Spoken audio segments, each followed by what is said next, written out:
episode of Video Game Logic. Today's show was recorded on September the 20th, 2016. I'm your host, Gaming Psychologist, and with me as always, Scrooge McDuck.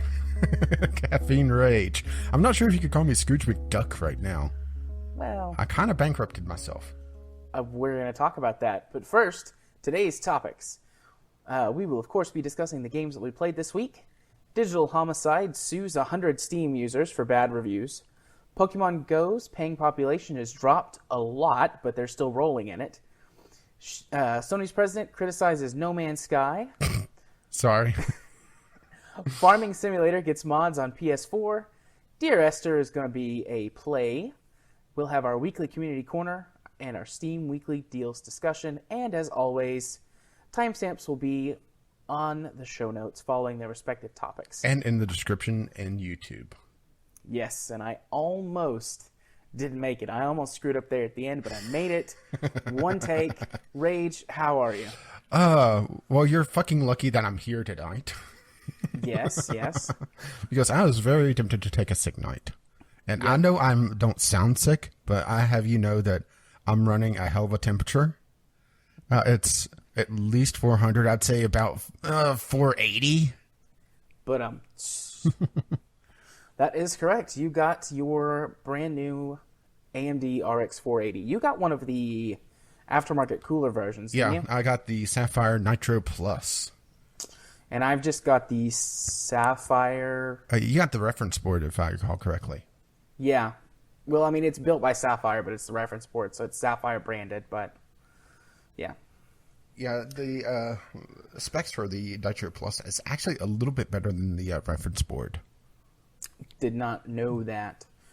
Do you plan on overclocking it, or does it come with a factory overclock? It comes with a factory overclock, but I'm probably going to bump it up a little bit more. It's running at 1340, I believe, megahertz on the overclock, just out of the box. I could actually go to my orders page and tell you exactly what the overclock is on it, because I just ordered it. Yeah, I'm going to go look at mine because I don't know what the base clock is. I think it's 12 something. Yeah, I got the factory overclock because the factory overclock was cheaper than the standard version.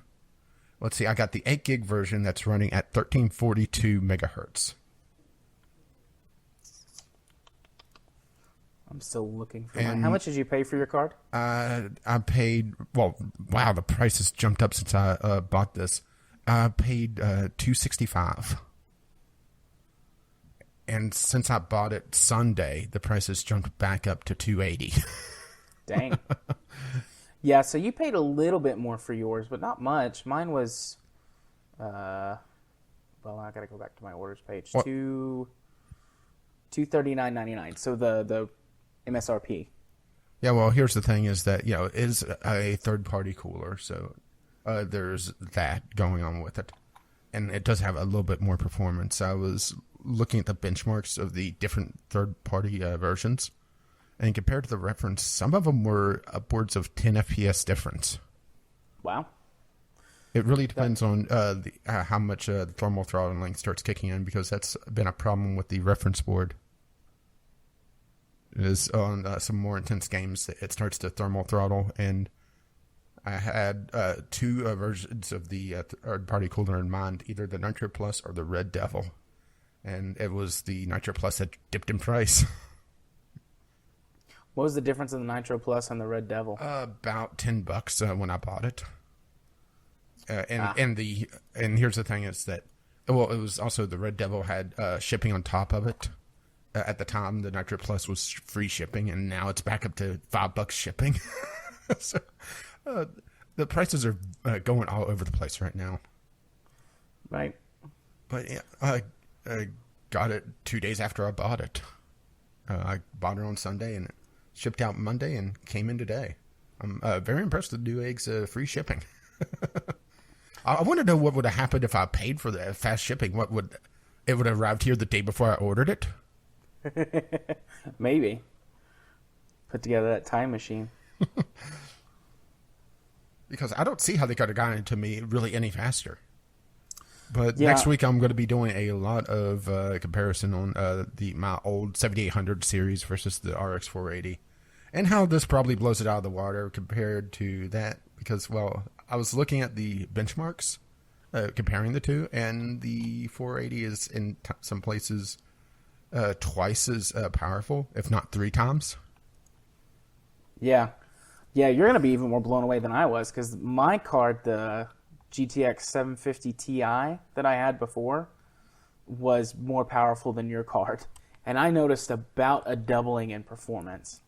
Yeah, give or take, depending there was on one games, benchmark, I think it was pixel shaders, or it may have been something else, that the 480 is triple the power. So Nice. This is going to be nuts when I get it installed. Oh, and I do want to make an offer to anyone out there who is interested in Battlefield 1. Because when I bought this, there was a packing code for a discount for Battlefield 1, $20 off. And I have zero interest in Battlefield 1. So anybody that wants it, send me a direct message on Twitter, Gaming with CR, and it's yours. That is very nice of you. Well, I have no interest in Battlefield 1. So it's better than letting it waste. I have no idea what the time frame is on this code, how long it's going to last. It's not. I want to be clear. I want to be completely clear on this. This is not the game. This is a discount code. I didn't buy this for the discount code. They literally just started doing a combo deal 2 or 3 days before I bought the card. And I was going to buy the card as soon as it dropped down in price anyway, so that wasn't a factor. And, it is kind of a disappointment that, that's the pack-in deal. But, I have no interest in it, so if anybody wants Battlefield 1 and wants to take $20 off, it's yours. Yeah.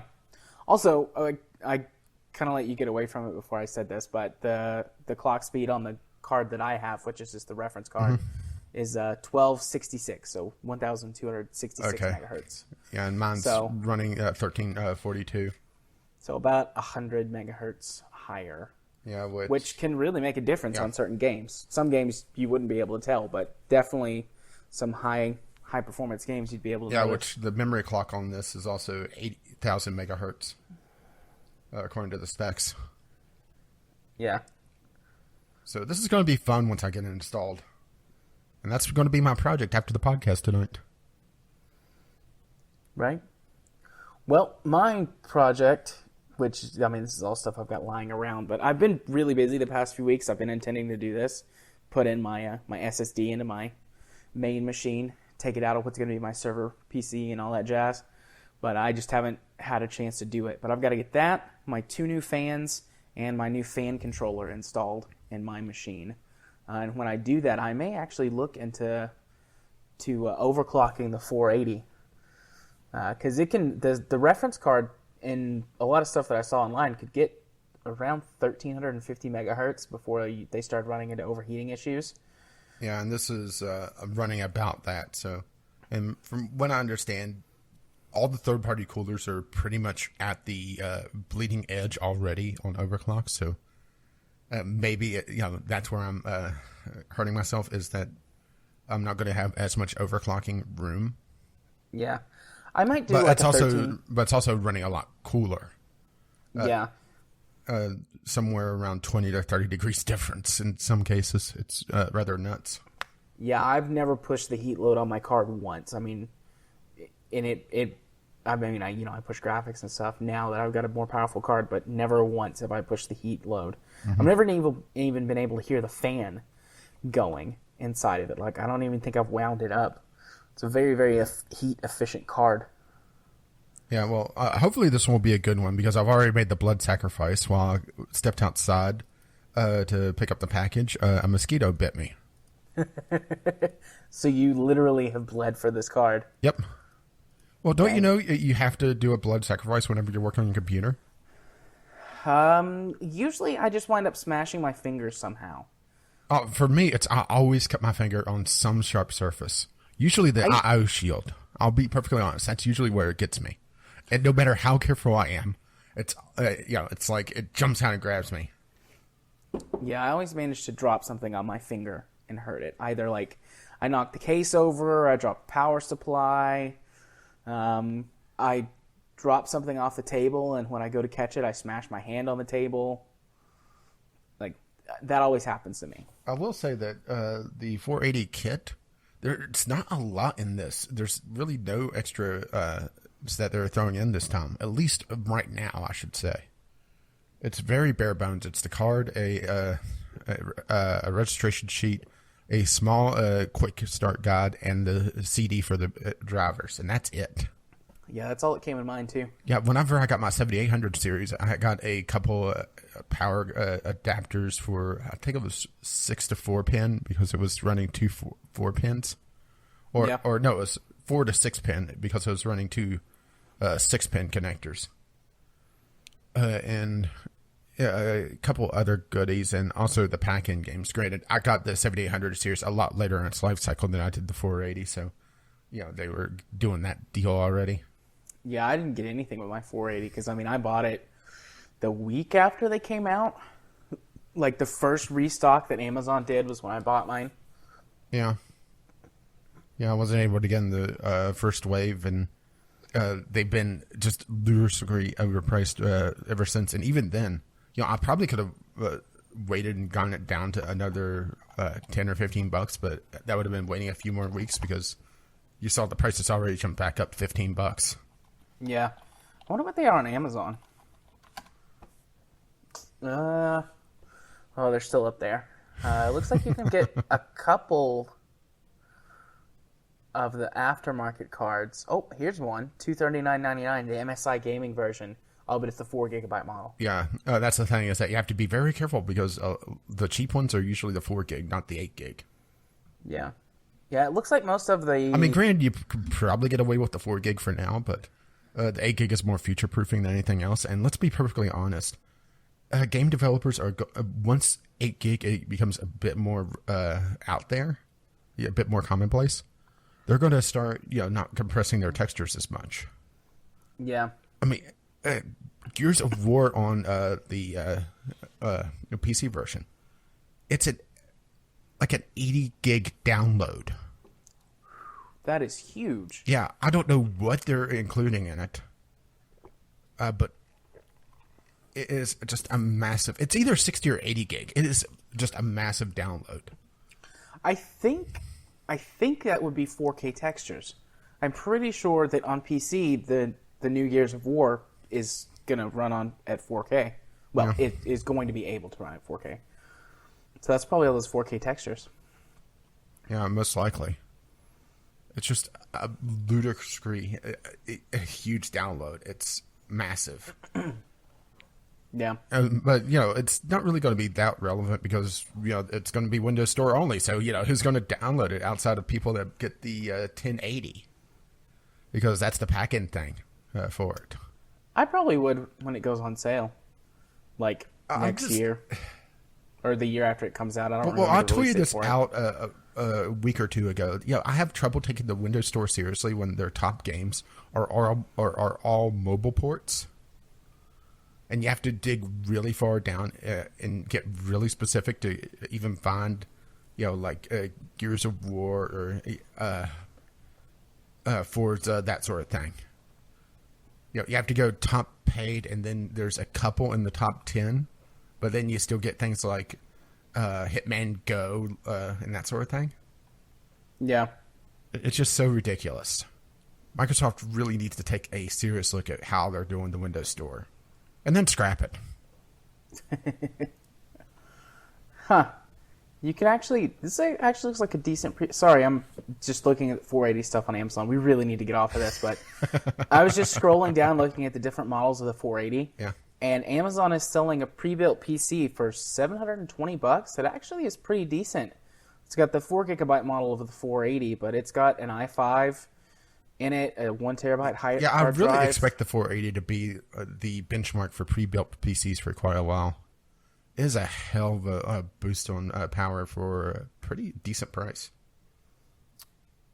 This isn't... And you can upgrade... Well, it's got a different version of this PC that's got an i7 6700K, so a quad-core hyper-threading processor, so 8 logical cores. Yeah. With a 2 terabyte hard drive, and then all the rest of the stuff is the same. But still, that's not bad. $1,000 for a pre-built with, I mean, the processor alone, and that's $400. Mm-hmm. The 480, $200.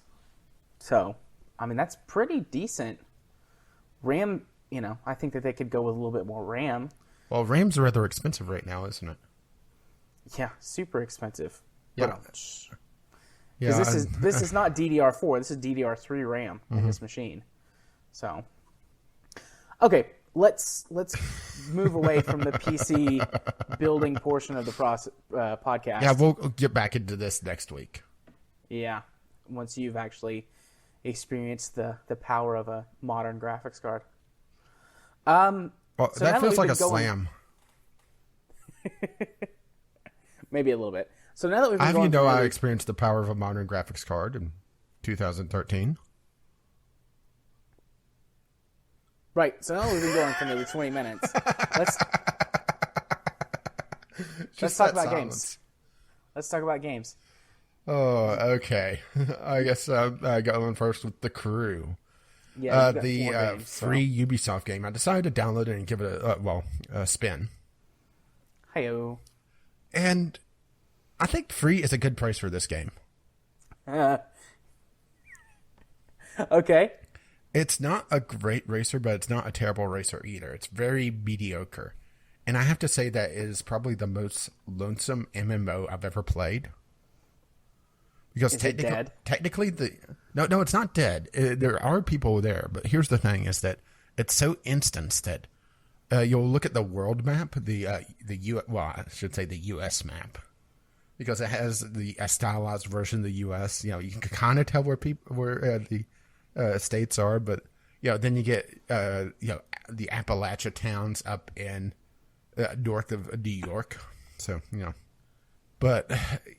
You look at the world map and you see, maybe 100 people across the entire map, and the map is absolutely huge. It will take you about 45 minutes driving flat out to go from one side of the map to the other.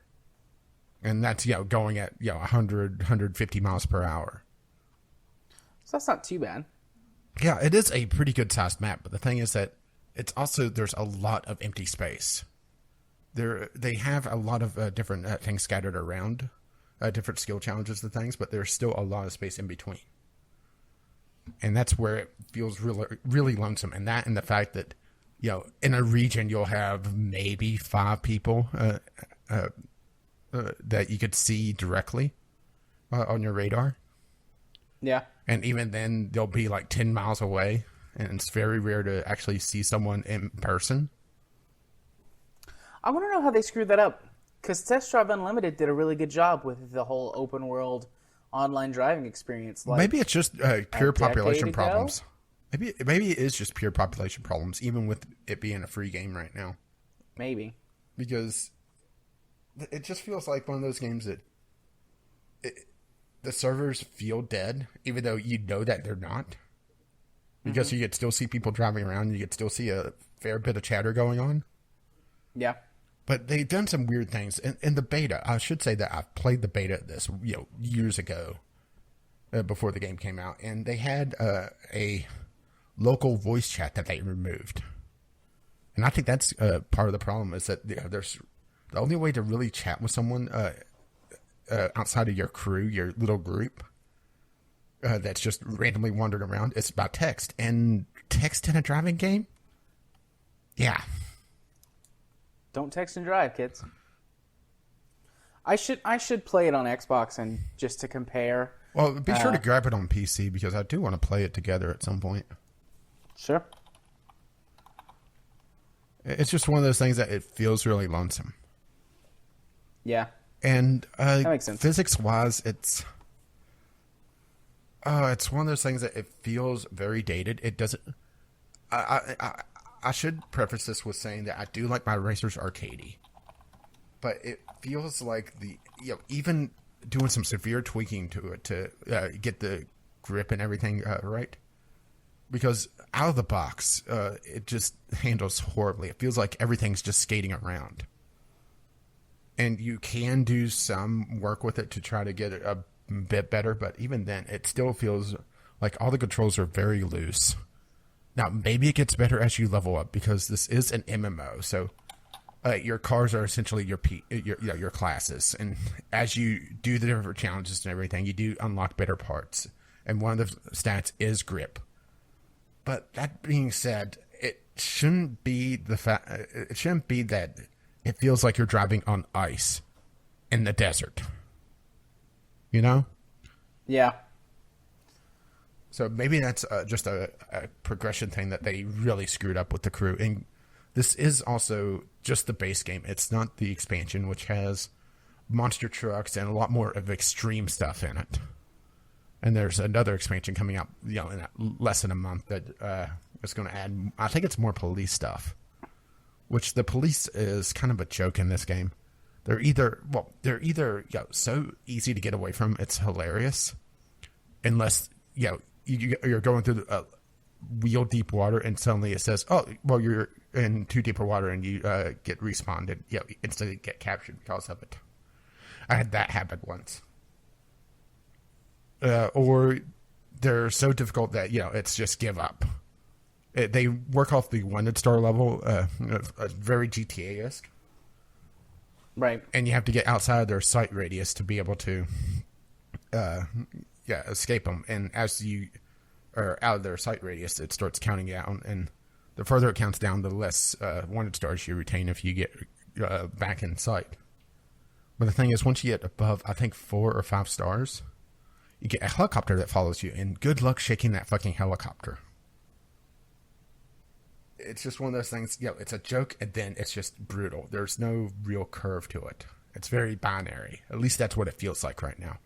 Granted, I am still very low level, and I'm treating it as, just a game to fire up every so often, goof off, and, play a couple skill challenges. What the skill challenges are, they really run the gambit. There's a jump challenge, which is essentially get your fastest car that you can and hit the jump at as high a speed as you can.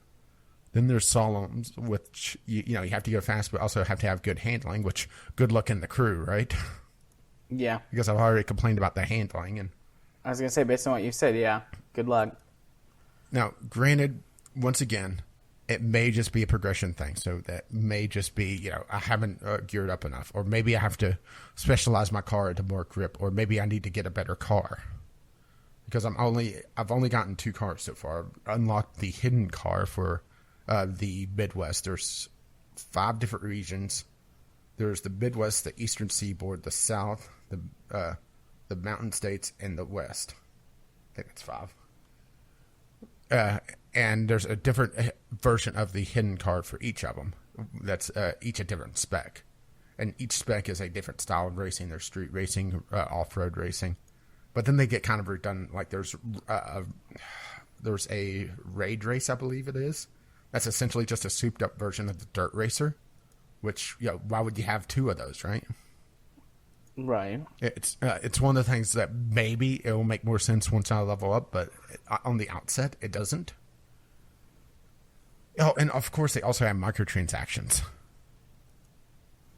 Of course. That's why it feels like, free is a good price for this game, because they have a premium currency that you can pay into, get more skill points. Or you could just buy in with the game currency, but it's fucking expensive. Or you have premium cars. There's some that require, and here's the big disconnect for me, is there's some that requires the premium currency, and then there's others that require just real life currency. So why have the premium currency? Okay. And then there's the DLC cars on top of that. I'm not selling the crew very well, am I? No, but right now it's free. Yeah, it is a goof-off game for me, though. That's the thing. I just added it to my account, so I will. Yeah, I mean, there's really no later. reason not to add it, right? Yeah, I'm not going to try and download it right now while we're recording, but I'll download it later. Yeah, I guess I should go into the story, which it does have a story, which is essentially a single-player mode. That's probably why it feels like such a barren MMO, is that you're given this rather long story that I'm 1 region out of 5, so I'm probably about a fifth of the way through, assuming that it goes through all 5 regions, of course. Right. And there's really no incentive to try to get more than one person into the story missions. And some of them you can't get more than one person into, it's solo only. So maybe that also contributes to it being a very lonesome MMO. It would be like WoW being all instant stuff. Well, wait, they've already done that, haven't they? Yeah, but WoW's instances are a lot larger, except for dungeons. Well, the cruise instances are essentially the entire map. Right. I'd love to know how many players are actually playing the game, or have a map that shows all activity. Because right now, you look at the map and you see just a handful of people. But the thing is that there's always a handful of people, so that makes me think that there's a large enough number of people that you're joining an instance of the map. That it's not a barren game, but it just feels that way. I think they could have done double the number of players that they have per instance and not felt very crowded. Yeah, larger instance sizes would probably help fix the loneliness problem, unless the servers really are just that dead. Which, since it is a free game right now, I don't imagine it's that dead. But who knows, right? Yeah. Trying to think of anything else. It is a very slow grind. It requires a lot of money to set up a car. And if it wasn't for the hidden car, I would still be on a starter car, which isn't terrible, but it isn't great either. And there's not a huge selection of cars as well, because they do the split thing where each car has 5 different variants with different specs, plus the stock version. Which, honestly, there's no reason to run the stock version. And it's just... it feels like there's not quite enough there for choices, because between that and the parts that you get from all the different challenges... you're always going to install the best parts that you can to raise your car level. And some parts you will want to swap out because they have different bonuses. Now, how an exhaust helps with braking is your guess is as good as mine, because hell if I know. But, if you have an exhaust that helps with braking and you get a different one that helps your top speed, you probably want to swap out for top speed, even if the braking one is technically better. Yeah. Yeah, exhaust doesn't help braking. It just doesn't do that. Maybe the exhaust just, drops down and bites into the road. Maybe it weighs less. If it weighs less, then it would help with braking, technically. Yeah, but here's the thing, is that there's also a weight tool, or a weight stat. So there's be parts that help the car weigh less, so it's not that. Ah. Well, then I don't know. All right, so what else have you played? Let's get into mediocre. Well, get away from mediocre and go into fucking weird. The Sunday Sampler game, Diaries of a Spaceport Janitor. This is one of those games that I have no idea what the fuck they were trying to do. It feels like a game that they wanted to do one thing, but then all the game design tells me that they're of a different thing. It plays like a very chillax game, You're a janitor at a spaceport who is trying to make money to get off that, a godforsaken rock. And to do so, you're picking up trash and either burning it or selling it to merchants. One man's trash is another man's treasure. But you would think that would make it a very chillax game. But the thing is that there's no map whatsoever. And only certain merchants will accept certain items. So in order to really be able to tell what you want to do with a particular item, you're going to have a lot of notes. Well, assuming that, you don't find just, like, oh, well, I want to keep all of this item and, just burn all the rest. And also there's an overarching story to it. But because there's no map and you have to talk to each individual NPC to find out even their name, you're going to do a lot of wandering around, and it requires a lot of memorization to remember, okay, I need to talk to this guy. That guy was over in the red section of town underneath the sign for the smut shop. And yes, there is a shop that sells smut, by the way. Excellent. That's why I'm spending all my money. It's just one of those things. You're buying this game right now, aren't you? No, I'm looking at it, listening to you. Yeah. It's just a game that feels like they were wanting to do something, but it's a first project for this group. I think it was also a student game. It was the game actual executable says that's a game jam game because it it's from a game jam, and the game jam's name is still in the executable, so they never really got away from the game jam original idea of it. Art wise, it doesn't look bad. It's very retro-esque. It feels like sort of a early PC version of a 3D game. All the models are flat images, and they'll rotate with the camera. Right. And it has some sort of weird survival-esque feels to it, where, you'll get hungry occasionally, so you'll have to go eat something. But the thing is that being hungry doesn't kill you. It just prevents you from going to the next day. So you could keep going around picking up trash until, your batteries run down. Then you have to go eat something to restart the day. It's just one of those things that it feels very schizophrenic with its design. I'm trying to think how schizophrenic is the word that fits with that. Well, it wants to be one thing, but it is a completely different thing. Okay. What, can you think of a better word? Well, schizophrenic is seeing and hearing things that aren't actually there. Sorry, I was thinking. I picked the wrong word then. To be fair, there are times in this game that does an interface screw, and you have to go find a particular kiosk to be able to get the interface to stop screwing up. So it does fit, but it's for something completely different. It's dissociating. Okay, we'll go with that. It wants to be one thing, so it pretends to be that thing, but really it's something else. Yeah, I will say that atmosphere-wise, it does make you feel like you're in a foreign place. But the thing is that story-wise, that doesn't really make sense because it said that you've been there for years. So why the hell do you not even know where the basic things are in the fucking town? Right.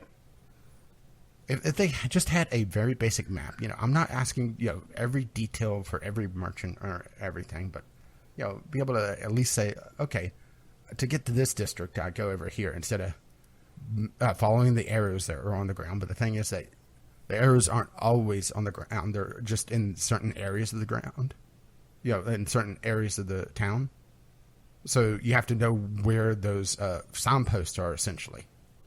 Which, if you know where the signposts are, you probably know where that section of town is, right? Yeah. Yeah, it's just I don't know. It looks interesting, but at the same time, I'm kind of like, I don't know if I'd like this or not.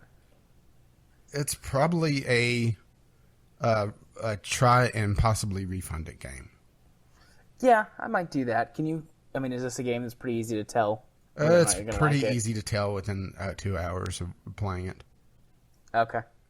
Yeah, I played it for less than 2 hours, and before doing the review and or my first impressions of it, and I was just not impressed with it.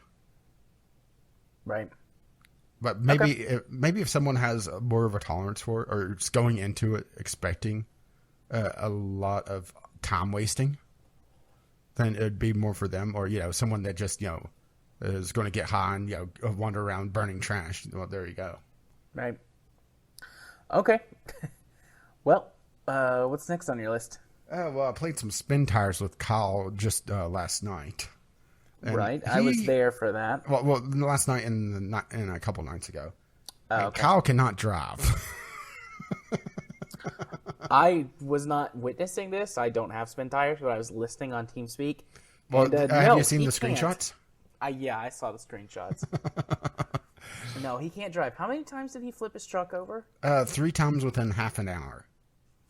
Yeah. I mean, granted, I got stuck once, but the difference is that I took a weird bounce of a rock, and I was still on my tires. I was wedged in between a couple of rocks, and I needed a bit of a pull.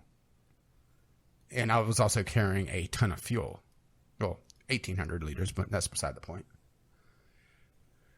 He completely flipped his truck into the lake on the volcano map. Didn't he do that twice? Yeah. And he also jackknifed his truck once around a tree. I don't know how he did that. It was rather impressive.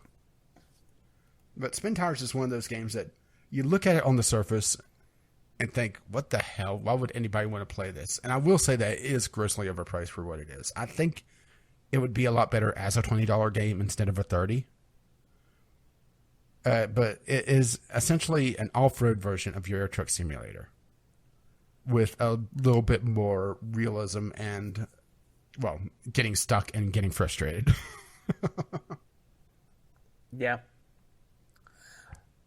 Yeah, it looks and sounds fun. I mean, you've talked about it before on here, and to me, we've talked about it a bit off the show. Yeah, it's one of those things I would definitely recommend picking up on sale. Yeah, I definitely don't want to spend $30 on it. I might be convinced to spend $20. I'd definitely spend $15 on it, but it's just it doesn't seem like a $30 game to me. Yeah, but you spent $60 on a walking simulator. Yep, I'm going to cut that out.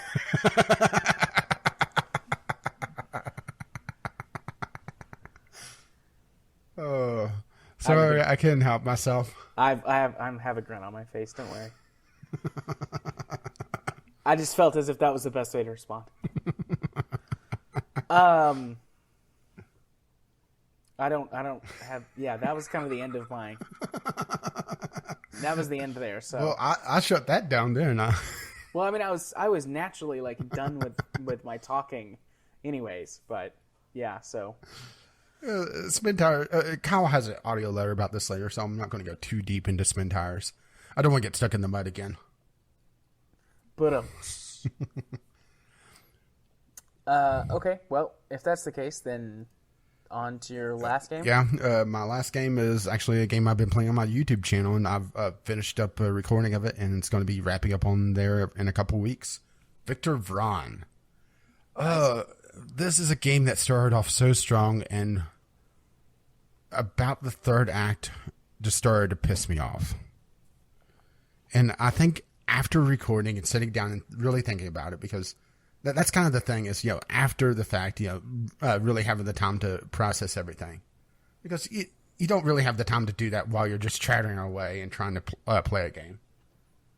I figured out why it started to piss me off. Well, for one, it was very blatant with its padding. It told me that, okay, well, we found out where to go to confront the final boss, but we're not going to allow you to do that yet, because if you go do that, the city is still going to be doomed because these other bosses have already come through the portal and will destroy the city anyway. So you're going to have to go kill these 5 bosses. Okay. Very, very blatant on padding, right? Right. And also, this is something I didn't really realize until after I finished recording. I stopped getting upgrades about halfway through the game, and I'm not sure if I missed something. If I didn't do the crafting, which I ended up not doing any crafting in the game whatsoever. I just was waiting for pickups, because that's typically what you do in an ARPG. Is the drops are the bread and butter of the game, and crafting is usually just tweaking little things on items. I got no upgrades for the second half of the game, and it just made the game feel more and more grindy as enemies started getting tougher and tougher, and I wasn't getting any power to counterbalance that. To the point that even trash enemies were taking ages to kill. And it's just, I'm not sure if I missed something, if the crafting is hugely overpowered, if there's a system that, I missed, if not doing all the random side shit hurt me there, or what. Because I know some of the secret chests, this is set up where there's a chest on every map that are considered secrets. Usually 1 or 2 in a very obvious spot, then there's 1 or 2 that's very hidden. The secret chest I was getting, I got one that was an emote, a fucking emote. Nice. So I stopped going really in depth looking for the secrets.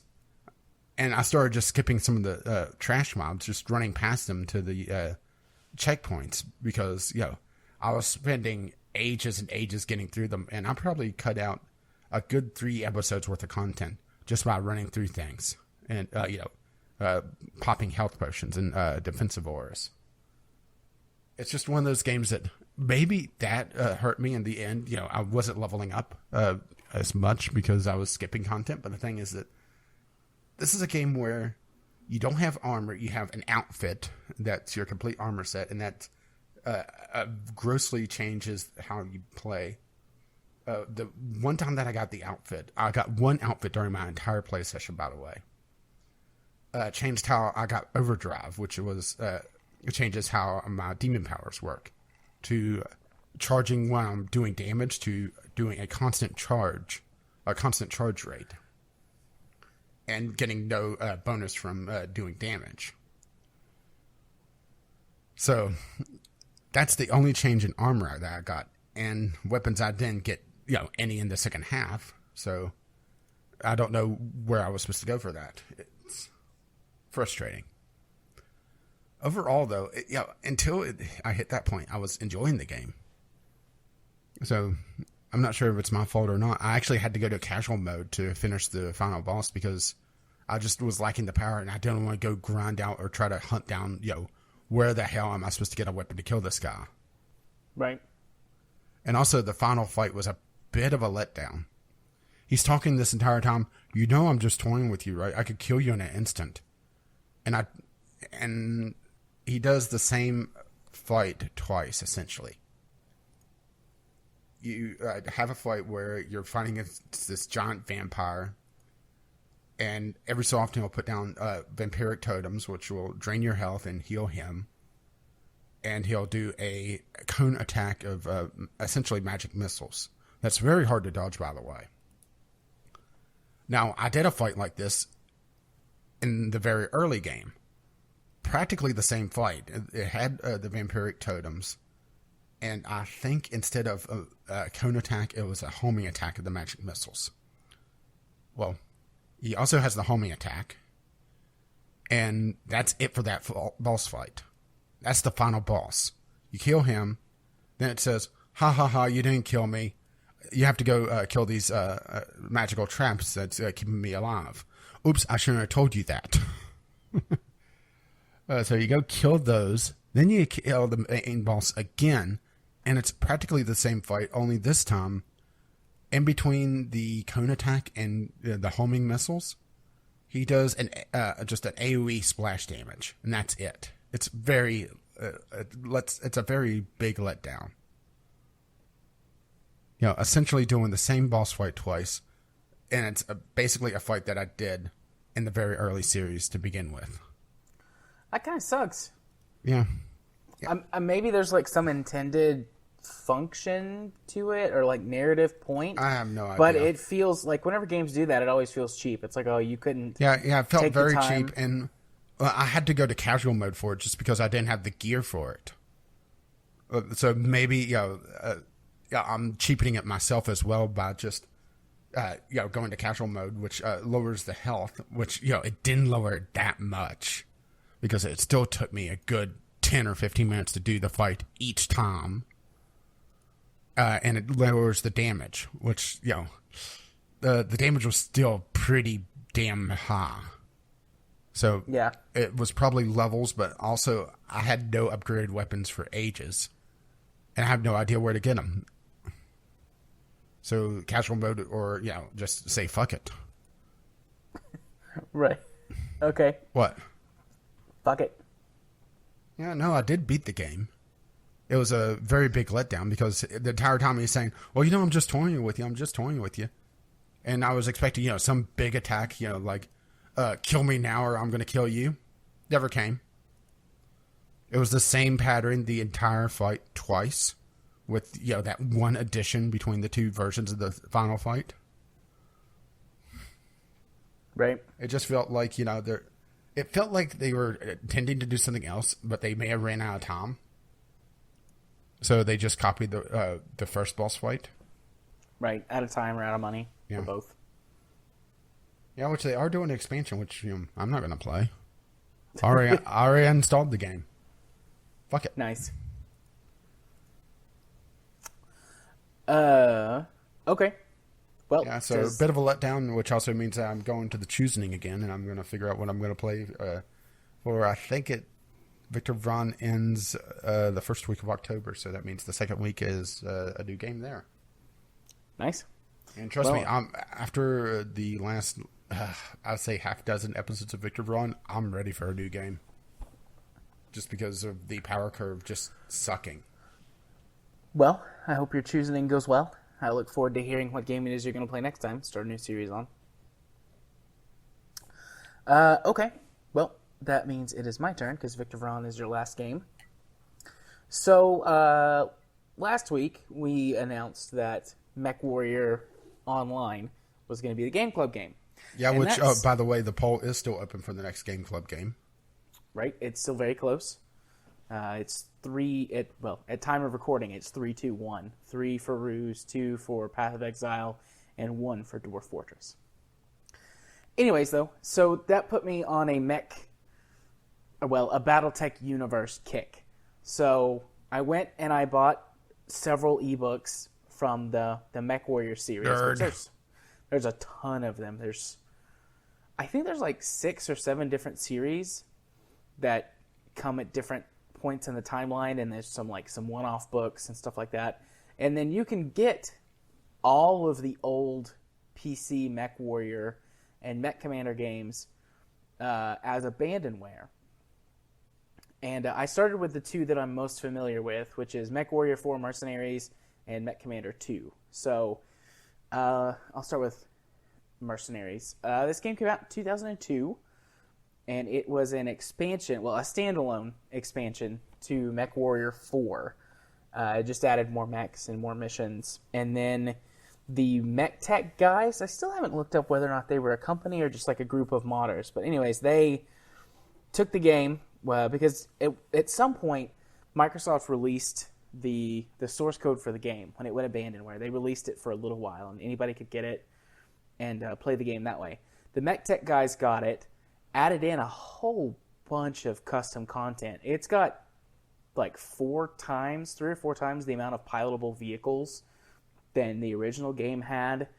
And it adds some new multiplayer maps, and it adds like a wave-based survival mode in case you can't find anybody to play with, and a whole bunch of custom tools where people can create their own missions and campaigns and stuff.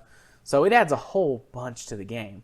So this really isn't even the original MechWarrior 4 Mercenaries, but I mean, it is a great game. It's pretty, and I'll talk more about this for Game Club next week, I think, but it's pretty clearly the inspiration behind MechWarrior Online. The games have very similar systems, very similar control schemes, very similar mech modification systems.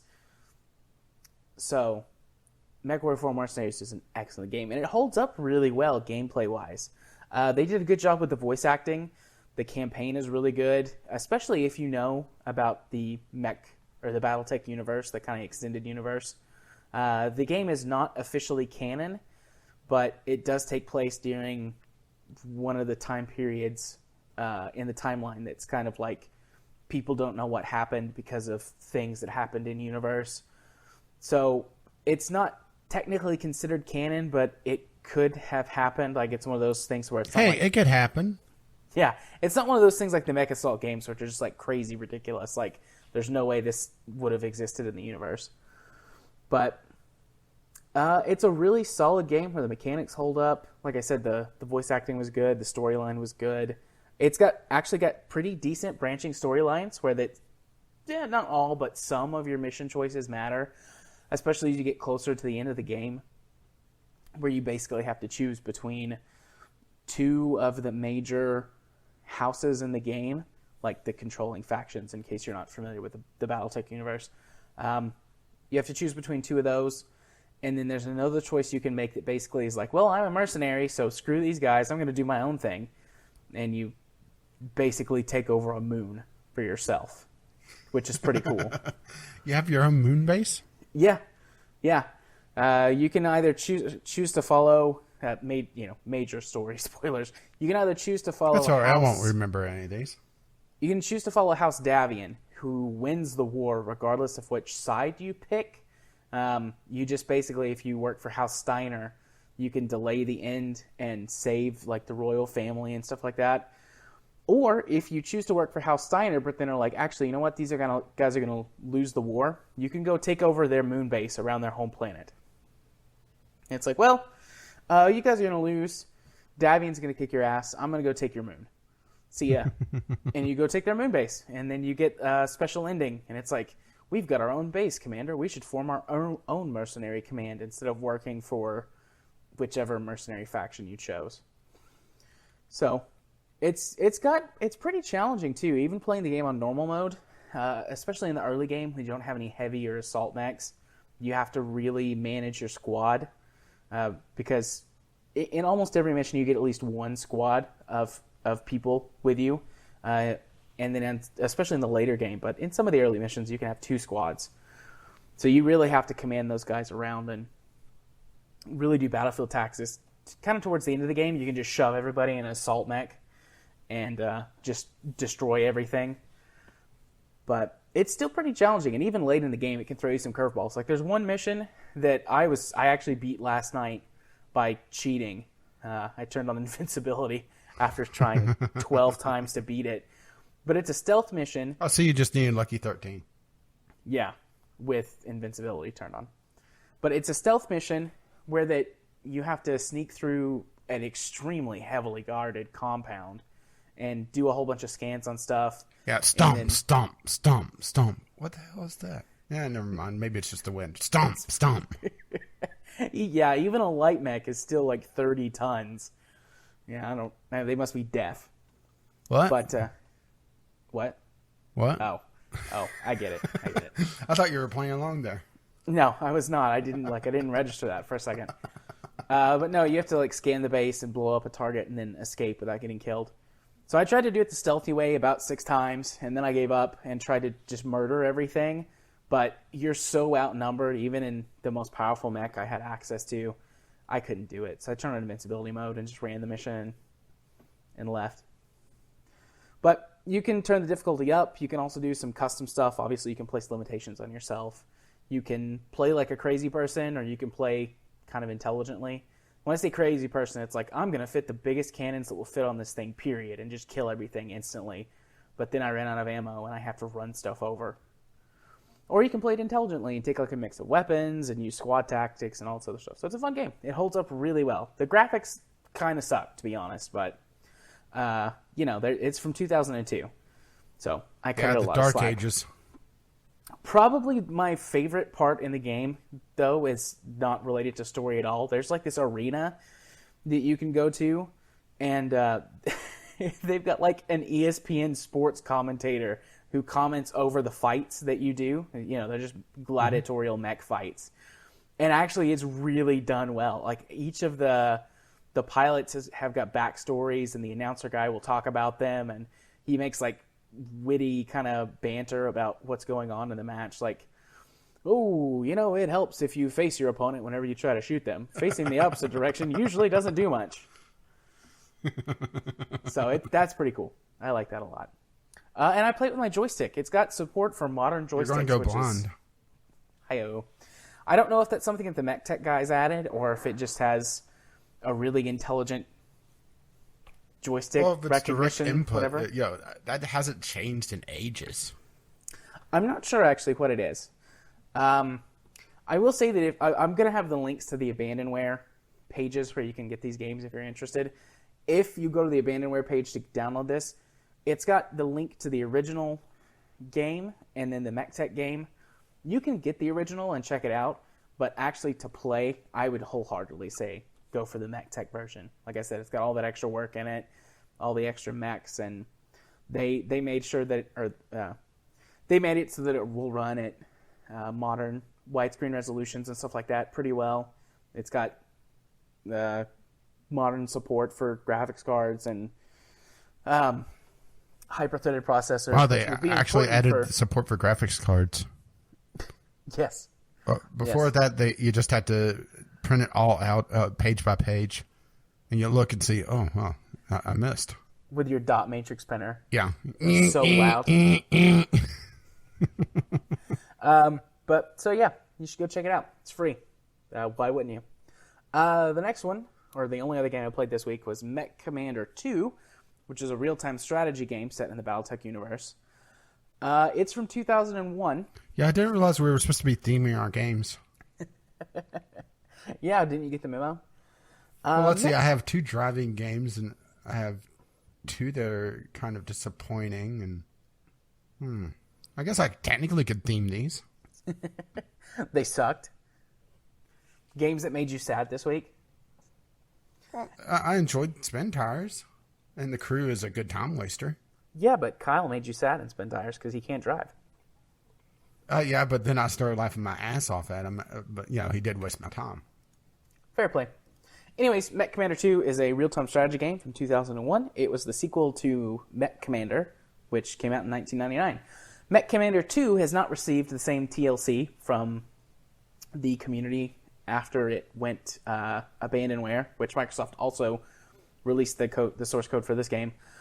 If you're going to download it, download the ISO, because the RIP file that allows it to play without being mounted as a drive or anything like that is missing about half of the assets for the game. You can do what I do, which is I mounted the ISO, took all of the file assets, and replaced the ones in the RIP file for it, because I didn't want to have to mount it as a drive to play it. So you could do that, but if you don't want to deal with any of that stuff, just get it as an ISO and mount it and run it that way. Mech Commander 2, also, since it hasn't received any of the TLC, you need to run it in compatibility mode for Windows XP Service Pack 2 or 3. It just doesn't do anything. It either won't launch, or if you run it in any of the other compatibility modes, it launches, but you can't see your mouse, or you can't click on things, or even when the assets are present, they won't load properly. Oh, what, you actually want your game to be playable? Yeah, run it as in compatibility mode for Windows XP Service Pack 2 or 3, and also disable your hyperthreading on your processor. Oh, boy. It does not like hyperthreading. I spent a really long time troubleshooting What is this game coded by Ubisoft? It was coded 15 years ago, or longer. Well, remember I complained about a Ubisoft game having the same problem, only it was made in the last, I think it was 10 years. Yeah. It was at the point where, hyperthreading was becoming a thing. Yeah. This game does not respond well to hyperthreading. I spent a really long time troubleshooting this game, so you don't have to. But yeah, disable hyperthreading, and also it doesn't really like integrated graphics very much. It will run on integrated graphics, but things kind of look wonky. It's really hard to explain. Things just don't look right. They're not stretched out. They just have weird textures that blink and stuff like that. It doesn't like integrated graphics very much, but it definitely won't run with hyperthreading on. So yeah, there are those things about the technical aspects, but other than that, the game is really fun. It holds up pretty decently as an RTS.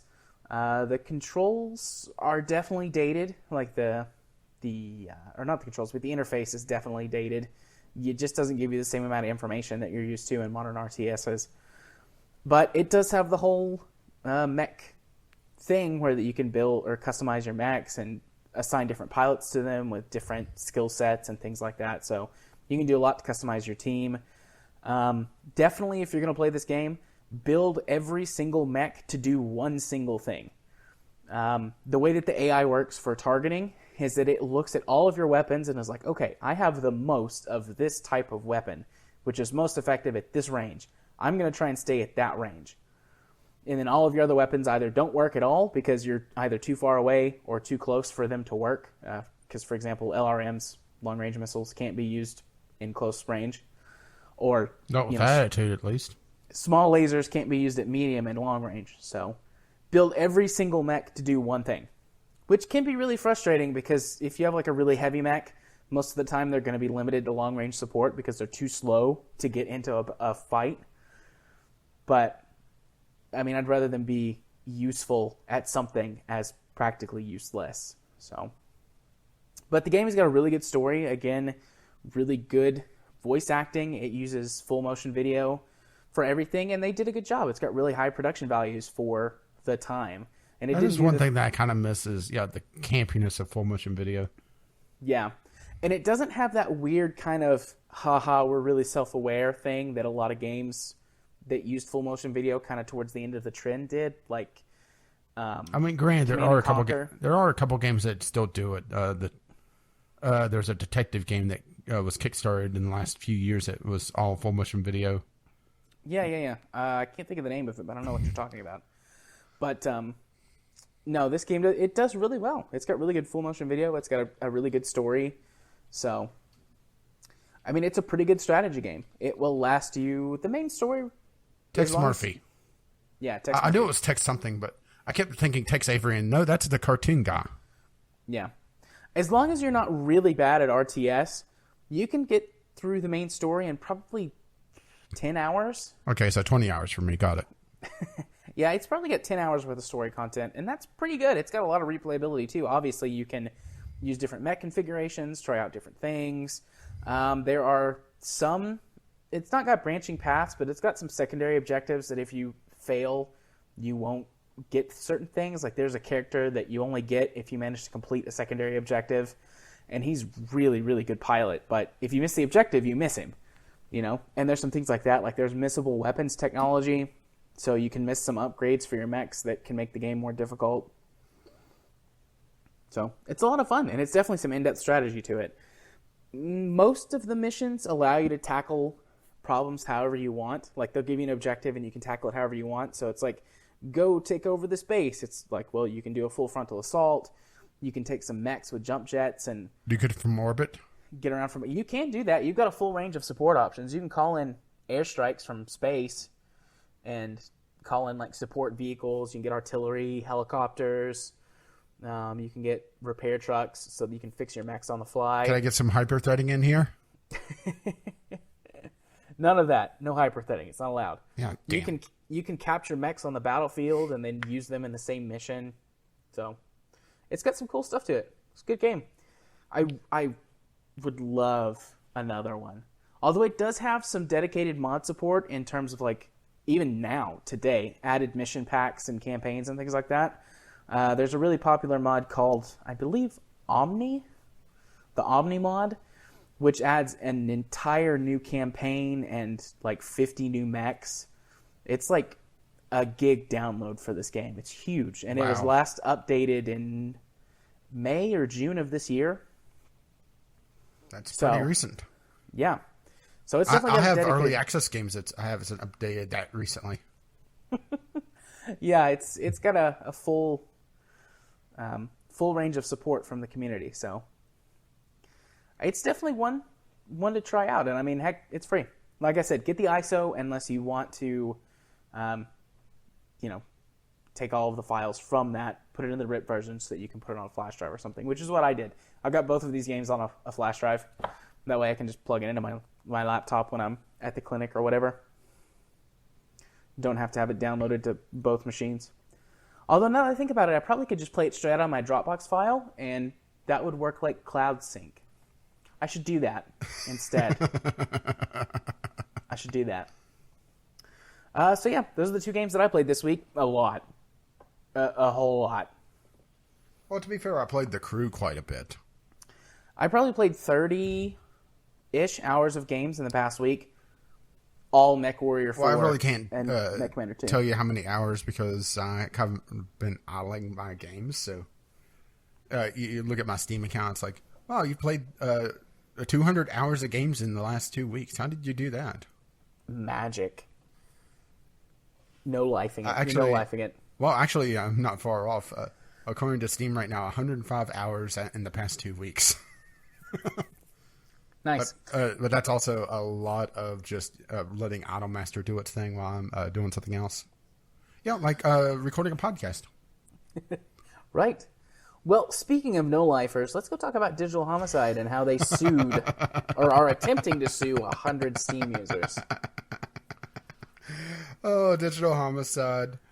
I called you Digital Suicide before, but you didn't have to live up to that, really. Yep. And it's not even just the suing the Steam users. They tried to sue Steam And Steam responded by bitch slapping them completely off the service. Right. So let's set the scene for people who don't know. We started this topic several months ago when Digital Homicide. Well, they started this thing several months ago. Yeah, when they sued Jim Sterling, who is Son. Jim fucking Sterling's son, who, in case you don't know, is an internet personality. He currently is Patreon supporter and has videos on YouTube. He has a personality. He's got several personalities, but that's beside the point. Jim he's pretty divisive, but he is fairly popular and he makes a lot of money. Yeah, I like what he says, but I don't like the personality that he portrays. Right. But I don't always agree with him, of course, but yeah, well, I mean, I don't always agree with him, but so they sued him they are suing him for defamation of character or for their character and of their company. And not much has really been said about it. They haven't said anything as far as I know, and Jim occasionally brings it up, but he's like, I'm just not going to talk about it until this is all done. When it's done, I'm going to give the full scoop, but my lawyers advise me not to really divulge this stuff right now, so there's not been a lot that's been said about it. But last week, they asked... Did they ask first, or did they just subpoenaed, go straight to the subpoena? I think they went straight to the subpoena to Valve for 100 Steam users who's left negative reviews on their games. Yeah, and Steam responded by taking them off of the Steam store. No. Yeah, I think you have this a little bit wrong, or maybe I'll read this wrong. This could be either or. Steam essentially said no. Well, yes, And then Digital Suicide responded by attempting to sue Steam, so Steam removed Digital Suicide. Right. Yeah, that's the full version. I was just skipping to the end where Steam removed them from their service. Yeah, but we need to get the full story, for the full hilarity of this just asinine situation. Yeah. Fair play. So I'm just going to continue laughing now.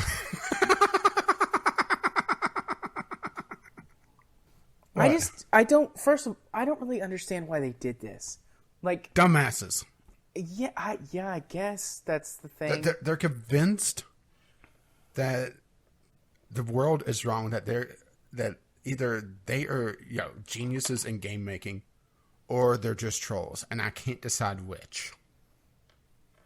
Yeah, there's an interview that they did before any of this started. It was, I think, during the summer, or it might have been it was last year. It was last summer. They did an interview with Jim, where they just had like a conversation that was supposed to be, kind of burying the hatchet, settling their differences, and they spent an hour and a half like, no, you're wrong. We're awesome. We're great. We work really hard. These are good games. They're not garbage. And they are, they're serious. If they think hard serious work can make a good game without any other merit, let's pick on No Man's Sky some more. No Man's Sky wants to say something about that. Well, that's actually pretty valid. Like, okay, No Man's Sky, they spent years and years, at least 3 years, working on that game. And I assume they worked on it really hard. And it was not a great game. But Digital Homicide has released 18 games in the last 2 years. 18 games in 2 years. I don't know how you could work hard on any of those games. It's just all of their games feel like awful. I have it's very hard to look through the Unity store and buy those assets.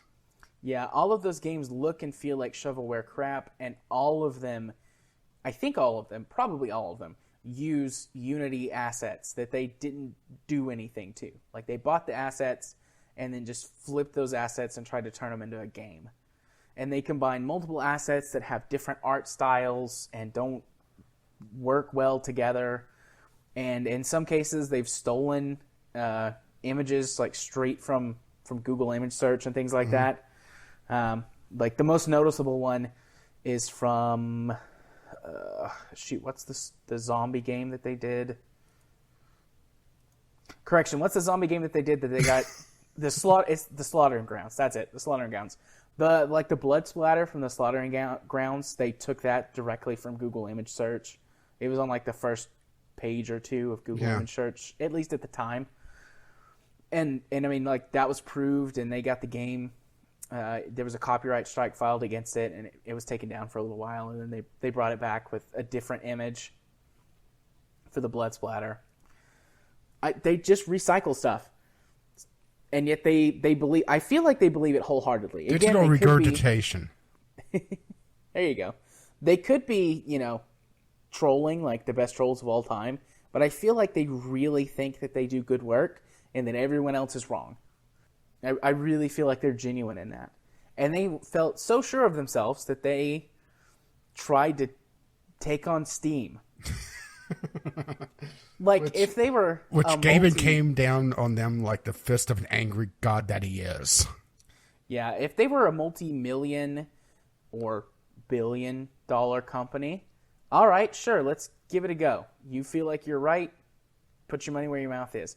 But they're 2 or 3 dudes that do this, and Steam has removed developers in the past for less than this. Yeah. Okay, I'm pretty sure I know the answer, but I'm going to ask the question anyways. Okay, this is going to be good. Do you feel like that they have any justification to subpoena Steam to be able to sue people who leave reviews? Here is where things get tricky. Okay, I was not expecting that. I researched this, actually. I was going to give Kyle some homework, but I decided, I'll do something on my own. Technically, there is no law protecting consumer reviews on the books right now in the United States. They are technically not wrong in wanting to sue people. Just because it's legal, though, doesn't mean that it's a good idea. And there is a little bit of precedence with one case where user reviews was upheld as a free speech, but it was a citable case. It wasn't a really good decision for that. So technically, they're not wrong, but it's still a horrible idea for them to do it because there's no way that they can win that case. Yeah, I don't think that they would ever win that case at all. I don't think that they would stand a chance. And I know Kyle's probably quickly writing out his script to reply to this, but I'm pretty sure that there's no law on the books right now. And the closest thing that we have is one bill that is in Congress right now for protection of user reviews. Because here's the thing: this is another place where law is actually 20 years behind technology. Because 20 years ago, there was no such thing as user review. Reviews were done by journalists, and they were attached to an organization, a newspaper, a magazine, that sort of thing. Right. Now, anyone could do reviews. Just look at me. Yeah. And me. So. And since it's not attached to, since we're not attached to a particular entity, we're technically not protected. So they're not completely wrong, but it becomes a gray area of, this is still a bad idea. Right. What, you wasn't expecting that, were you? I was not expecting that. No, I figured you'd been like, fuck no. Now, that being said, they're still fucking dumbasses. Yeah. Because if this goes to court and, there would be no reason for it not to, outside of them just dropping the case, realizing that, they're not going to win this, which I think they're fucking delusional enough to push it to court. Yeah. They are not winning. I believe that these would be civil suits. I believe so. Which fall under very different... I mean, I don't know all the specifics, but I do know that they're treated different legally. And oftentimes it's very difficult to receive payout from a civil suit. So... even if they manage to get these people to court, and even if they manage to win, there's no guarantee that they'll get their money. Yeah. And the fact that they want 18 million across 100 users, do they really think that their entire catalog can make $18 million in a century, let alone in the last 2 years that they've been in existence? Yeah, they might, but I don't think so. Let's see. What is 18 million divided by 100? Take 2 zeros off the end. It's 100 and... No. My maths are failing me tonight. Yeah, and I'm not going to even attempt it just to make a fool of myself. Yeah, I was right. 180,000. So that's $180,000 a person. It would take me 6 years to make $180,000. If they sued me, I wouldn't show up to court. I wouldn't pay him. Nothing. I might show up to court, but I wouldn't pay him. Go on the lam. End up sleeping in my recliner. Yeah. I just set up a therapy booth like Lucy does in the Peanuts. Yeah, I could do that. I might give him $18. No, I wouldn't. I wouldn't do that. I'd demand $180,000. I'd countersue. I bet I'd win too. I bet these people would win if they countersued digital homicide. That'd be wonderful. Yeah, although I still don't see their end game here because they've successfully gotten themselves pulled off Steam, and that's their big moneymaker. Yeah. Outside of just being antagonizing Jim Sterling, because honestly, I don't see where else they could go. Yeah, I don't really know what. I guess maybe they were hoping this would be interesting. This was their plan all along. Make all of these games and then sue people over them. And that's how they make money, over suing people as opposed to actually selling their games. But, you mean abuse the law, the Yui Bowl approach? Yeah, exactly. Yeah, find a loophole and just exploit it? Yeah. I wonder if that was their plan all along.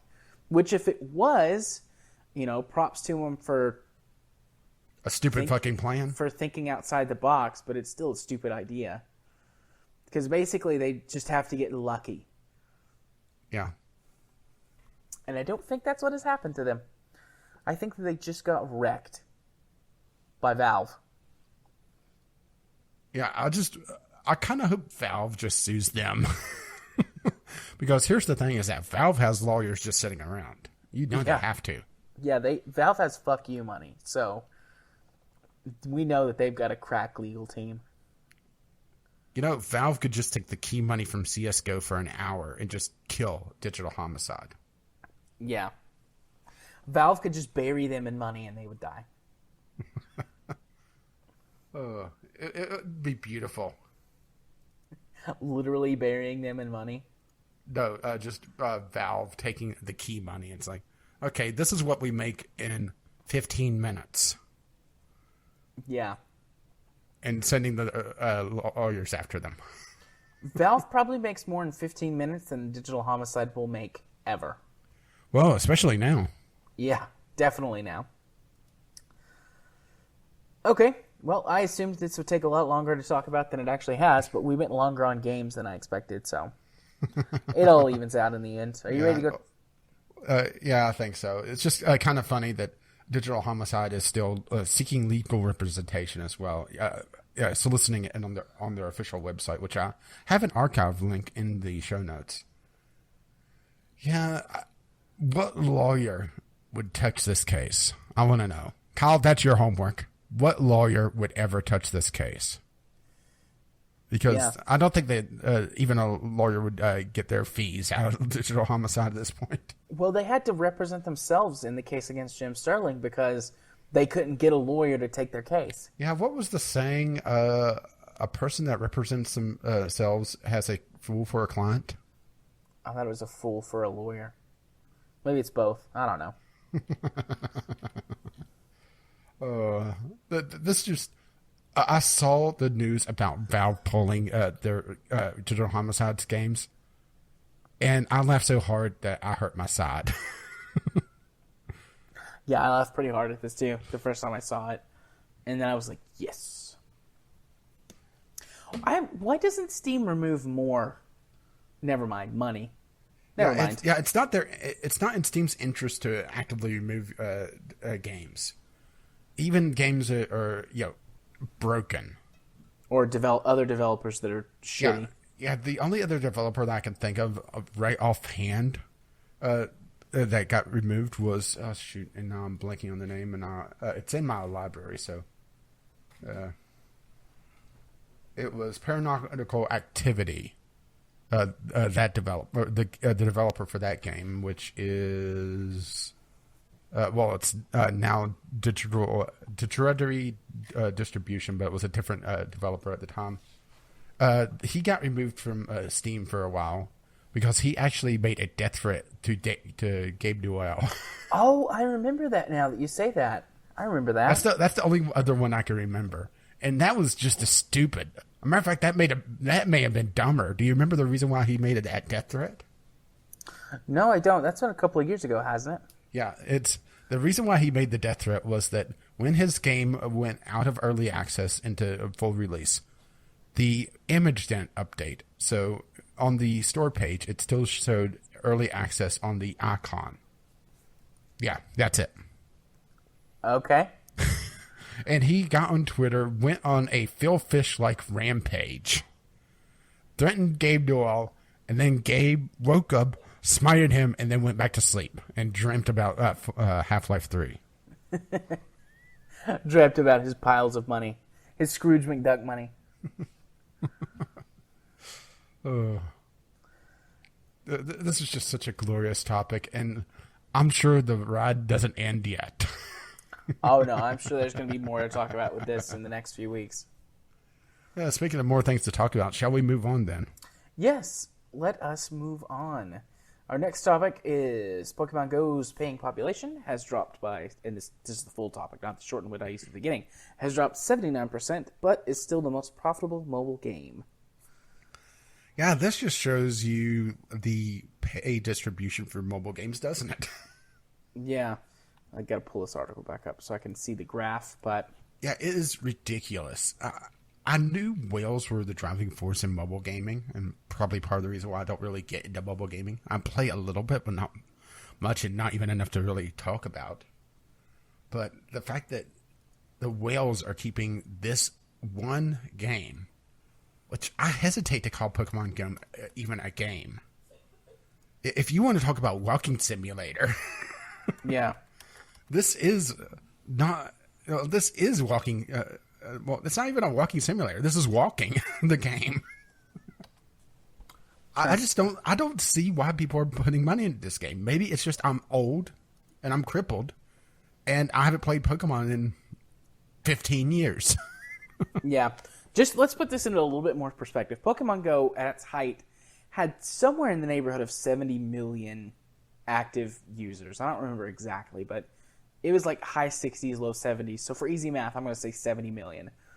79% of 70 million is 55,300,000 people. That's how many people stopped playing the game. But that does mean that it still has roughly 15 million active players still. So even though it lost 4/5 of its population, it's still the largest mobile game out there right now. I wonder how many people are like me, heard about, Pokemon Go, downloaded it, looked at it for like 5 minutes. It's like, this is it? Yeah. I mean, I did that. Because I was expecting more of a game and not essentially a pedometer. Yeah. I mean, granted, if you want something to encourage you to go walk around and explore your town, then, maybe this is it. But for me, it was, Pokemon Go to church, because literally every Pokemon stop in my town was a church. Yeah.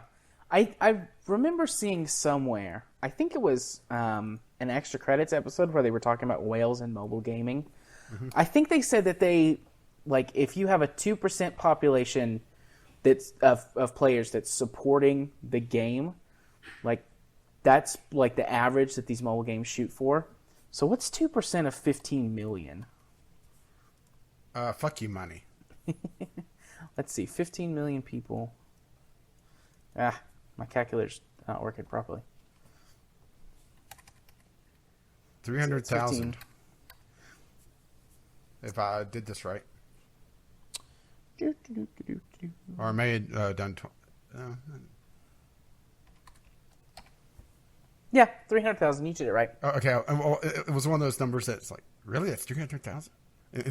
One of those, Paul's like, wait, that can't be right. Oh, it is? Which 300,000 people supporting a game is something that happens all the time with MMOs and other multiplayer titles. You know, a lot of free-to-play stuff, but like 300,000 is like a really decently populated game, multiplayer game. Yeah. Well, actually, that's a really, really good populated multiplayer game. And then, you know, if you've got like an MMO or something, that's pretty good. So, I mean, that's not... I don't know. I don't feel like that's that crazy. Yeah, but Pokemon Go, really? I think that's the more unbelievable thing for me. Is just, can the Pokemon license really be bolstering this almost non-game? It's just unbelievable to me. Maybe it's just me being old. I don't know. I don't really get it either. Although, I mean, I'm not... I remember, you know, I played Pokemon as a kid. I played it quite a lot, and I enjoyed it. But yeah, I did too. I'm not nostalgic for Pokemon. It doesn't really hold that place in my childhood. So maybe that's why I don't get it. But I mean, there are tons of middle-aged people right now that grew up playing Pokemon, or you know, were teens when they played Pokemon. You know, that sort of thing. And I mean, they've got lots of disposable income, and you know, maybe they don't have a 3DS, but they've definitely got a smartphone. And this is the only... here's the thing. Emulators. Yeah, but there's not a lot of people that use emulators compared to the larger population of gamers. I mean, the people that run emulators, I feel like, are the exception, not the rule. Yeah, maybe it's just the idea of being able to walk around and seeing, there's a Pokemon over there. I don't get where the monetization, why people feel like they have to buy into this. They just want to play Pokemon more, man.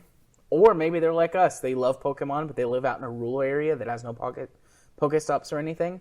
So they have to spend money in order to play as much as they'd like to. Maybe that's it. The case of more money than time, and which has really seeped into AAA gaming. With all the pay-to-skip stuff and all the pay-to-cheat DLC that used to be cheat codes. Yeah. Or just unlockables for, like, doing stuff.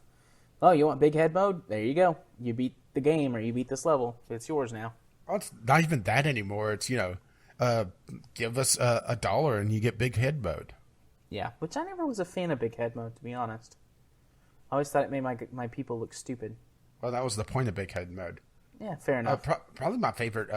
mode was paintball mode and GoldenEye. I remember that. That was fun. That's the reason that I actually played paintball in the real world. Until I realized how much paintball hurts. I'm kind of a wuss when it comes to that stuff. But yeah, Pokemon Go. Still up there. According to this graph too, this is a graph, bar graph. Pokemon Go is pulling in 28.4% of all mobile revenue. That's just insane. By comparison, the next largest game is Candy Crush at 4.5%. Even both of the Candy Crush games, which are number 2 and 3, are only at 8% of the revenue. So Pokemon Go is still pulling in 3 times more money than both Candy Crush games. So, that is pretty crazy to me, how much money that thing is making. But, I mean, it's very clear. People love them Pokemans. Yeah. Yeah, to the point that it made Nintendo's stock jump up quite a bit. Then the investors realized, wait, Nintendo doesn't actually control this game. Nope.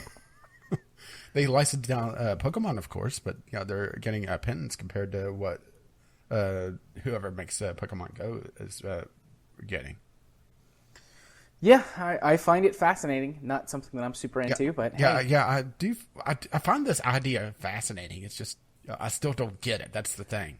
I would play it if it had some more game mechanics. Yeah, that's. I think that's the thing is that I called it a walking game because that's literally it. You go out, capture a Pokemon and then shove candy down its throat, and then put it in a Pokemon gym in your town, and that's pretty much it, from what I can tell.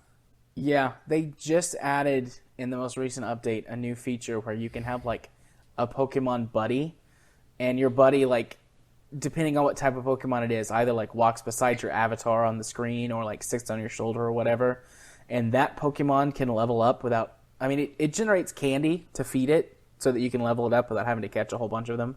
But that's the only other mechanic they've added outside of the stuff that was already there, the little bit that there was.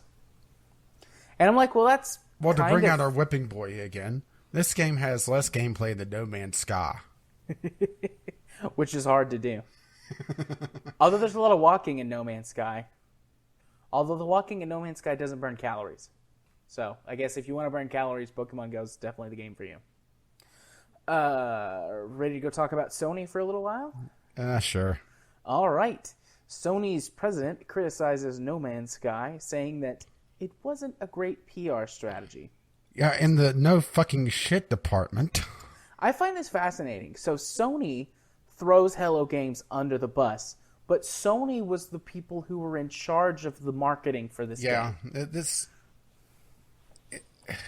It's just a pure case of grab the money and run at this point because, well, I tweeted out a graph. Did you see that? I think I showed it to you, but I can't remember if I did or not. I'm drawing a blank. Of No Man's Sky Twitter account. You didn't see this then? I don't think I did. I don't remember this. Go look at my Twitter right now because it's... Is it on Gaming with CR? Yeah, it's very recent. It's not too far back. Okay. Look for... this is what Radio Silence looks like. Oh, wow. That's a lot of tweets, and then all of a sudden, nothing. Yeah, the chart... I may link this in the show notes. We'll have to see if I remember or not. It's a breakdown of all the tweets from @NoManSky, Sean Murphy's personal Twitter that he was just going off on. From January to today-ish, which I think this was put out the 19th, so September 19th-ish. Around late August to now, there's zero tweets. How about that? Yeah. After the day after the official PC release, they stopped tweeting. And not the day of. It's about a week. I thought it was the day of release. No, the high point is the release. That huge spike. Yeah, well, no, I'm saying the PC release, not the... No, it's the spikes are release date announcement. That's a big spike in late May. Reddit AMA, that's the first big spike in early August. Official PS4 release, that's the other big spike with a lot of retweets. Then official PC release, that's the big spike right after the official PS4 release. And then there's one more big spike right at August where they were doing all the, well, we're working on it, and then radio silence. Yeah. There was another patch that came out this week.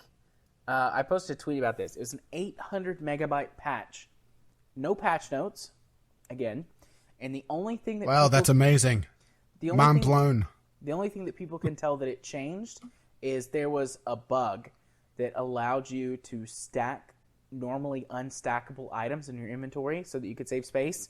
And they fixed, I'm making air quotes, fixed that bug. So now you can't stack items anymore that you normally couldn't stack.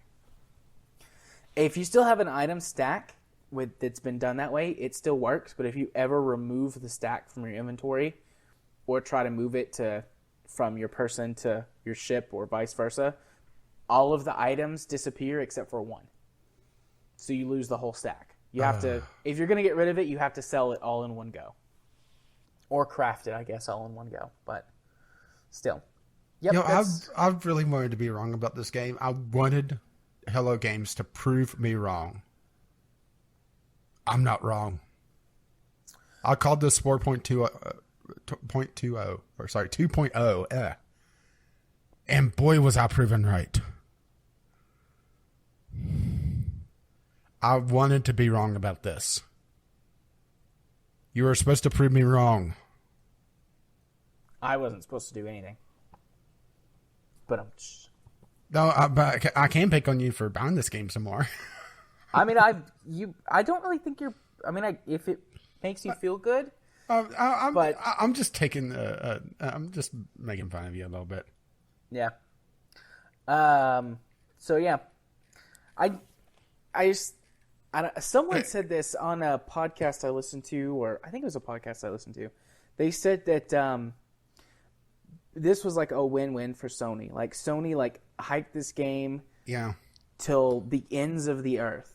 And there's like a 99% chance they knew what was going on with this game. Yeah, there's no way that Sony had this caught them completely off guard. They knew what was going on behind the scenes. Yeah. So maybe they were drinking the Kool-Aid, and they were just thinking that it was a lot better than what it was turning out to be, or it was just was expecting gamers to say, "That's it." Yeah. So they hyped this game to the ends of the earth. This is the theory. Hyped it to the ends of the earth. It sold a cajillion copies, and when it was so negatively received, they blamed Hello Games and kind of washed their hands of it. So it's like Sony makes all the money, and then Hello Games gets stuck with all the blame. And I don't doubt that Sony was part of the reason that this game had problems. Like, I'm not blaming it all on Sony, but I guarantee you that they were pushing them. Like, okay, well, you don't get a deal like this from Sony and not have strings attached. You don't have their suits there saying, well, you got to do this, or you can't do this because you don't have the time, you won't meet your deadline. Yeah. I guarantee you Sony was pushing them to release the game as fast as they could. Because, I mean, the game had been in development for years. Sony has been talking about this game for years. So, I'm sure they were going, okay, come on, clock's ticking. You've got till this time. Clock's ticking, let's go. Yeah, and it probably took a lot of finagling just to get the delays that they got. Yeah. Oh, this is just one of those instances that I think we'll be looking at this release for years to come. I joked about this being Sport 2.0, and it is not just in the gameplay, but how the entire game was handled. The Sport itself, it had a division in the development team while it was being produced about how realistic that they wanted to do it. Do they want to be like the pre-release stuff that was shown, where it was a lot more realistic, where the design of your creatures mattered a lot more? Or do they want to be more of the cutesy side? And Will Wright was on the cutesy side, and that tipped the scales to that side. And we got what Spore became. Which is why it seems like two completely different games, because it is two completely different games. And I wonder if something like that happened with No Man's Sky. If there was some sort of division in how the development team was working. And Sean came down on one side and just tipped the scales. Maybe so. It feels like that, to be perfectly honest, because either that or he is a Peter Molyneux style, where, say whatever the fuck he has on his mind, and damn if it actually is true. I do think that he's the young version of Peter Molyneux. That's not a positive thing, though. No, it's not a positive thing, but I really think that's what it is. I think he just gets carried away, which is, not a good thing, but yeah, I think that's the case with him. Or this is also just the fact that he was talking about things that were on the drawing board, and Hello Games' previous games were pretty small scale, if I recall correctly. So he's not used to seeing things coming off the drawing board and being either scrapped or being put into expansions instead. So it could be just the fact that he was talking about things that he were seeing as possibilities that just never came to fruition because there just wasn't time. Yeah.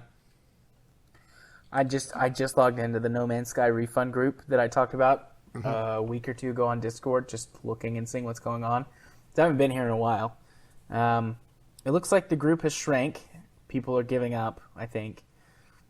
Now, to give you an idea, their Hello Games' previous game was the Joe Danger games. Yeah. So these are very small scale compared to No Man's Sky, which No Man's Sky was most likely heavily funded by Sony, because you don't go from a Joe Danger to No Man's Sky without some external funding. So, yeah, I really think that this is a case of Sean Murray just promising things that were possibly on the drawing board because he's not used to building a game of this scope. So maybe it's just complete inexperience in this scope of game. Yeah. It looks like... Oh, man. So Steam is now just directing all No Man's Sky refund requests to their legal department. All of these people are posting images from their support tickets that are saying, Steam support is unable to assist you. If you want to pursue this matter further, contact our legal department. And it has the address and everything that you need to put down there. Well, you know something's wrong with the game if on the store page it says, the standard Steam refund policy applies to No Man's Sky. There are no special exceptions available. Click here for more details on the Steam refund policy. Yeah. And the fact that it is down to a 35% on reviews. And I don't know if this is true or not, but these people are saying that lots of posts are being deleted from the No Man's Sky discussion group. The Steam forums, I would expect it, to be perfectly honest. Oh, the general discussion topics are down from 17,000 to 2,885. So, yep, somebody's getting rid of stuff. All right. Well, don't really care. I just think it is fun to watch. It's just really interesting. I wish all these gamer guys the best that are really pursuing this hard because whatever reasons they feel like they should, but it is pretty comical. It's become their hobby now. That's what it is. Yeah. Either that or they are very pissed off, which, honestly, if you bought into the hype for No Man's Sky, the hype for No Man's Sky was actually bigger than what Spore was back in its day. So I could understand being very pissed off. Well, I think hype has evolved since then. I mean, hype has always existed, but with just the changing internet and the changing business practices. Just social media itself has changed how hype is generated greatly. Yeah, because when Spore released, was DLC a thing, or were they still only expansion packs? Spore had one DLC, but it was a code from Dr. Pepper, if I recall correctly. Mm-hmm. So technically it's DLC, but the thing is it's a promotional DLC. Right.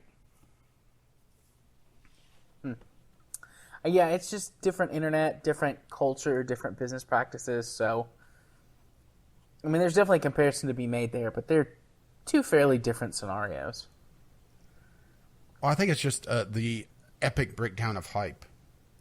I mean, we've seen hyped up games falling left and right, especially Ubisoft titles. Yeah. Let's be perfectly frank there. But none have fallen this greatly, with the exception of maybe Assassin's Creed Unity and Batman Arkham Knight, which I know Batman Arkham Knight isn't a Ubisoft title, but it's still the only other one that I can think of that's had this great a fall. But even that got fixed eventually. Yeah. And Assassin's Creed Unity is technically playable.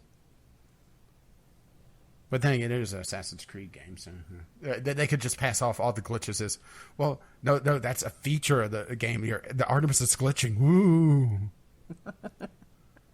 Yeah. Or whatever MacGuffin they're using now. Because I'll be perfectly honest, I don't follow the Assassin's Creed series. I played the first one. I was utterly bored. So they could have moved on from the Artemis to something else that's sending you back in time, or back in time in sarcasm quotes. I don't know. I haven't... But, it's still the same basic idea of, you're essentially having a fever dream, dreaming of your past ancestor to get, information somehow, sci-fi bullshit technology, mumbo jumbo. Yeah. The last game I played was in the Assassin's Creed series was Black Flag. That doesn't count. No, yeah, I know. But the animus in that story was just like... A pirate ship. Yeah, it was like, hey, you come see if you've got some cool stuff in your past. We're building a video game about cool stuff. Like, that was just actually the plot of the game.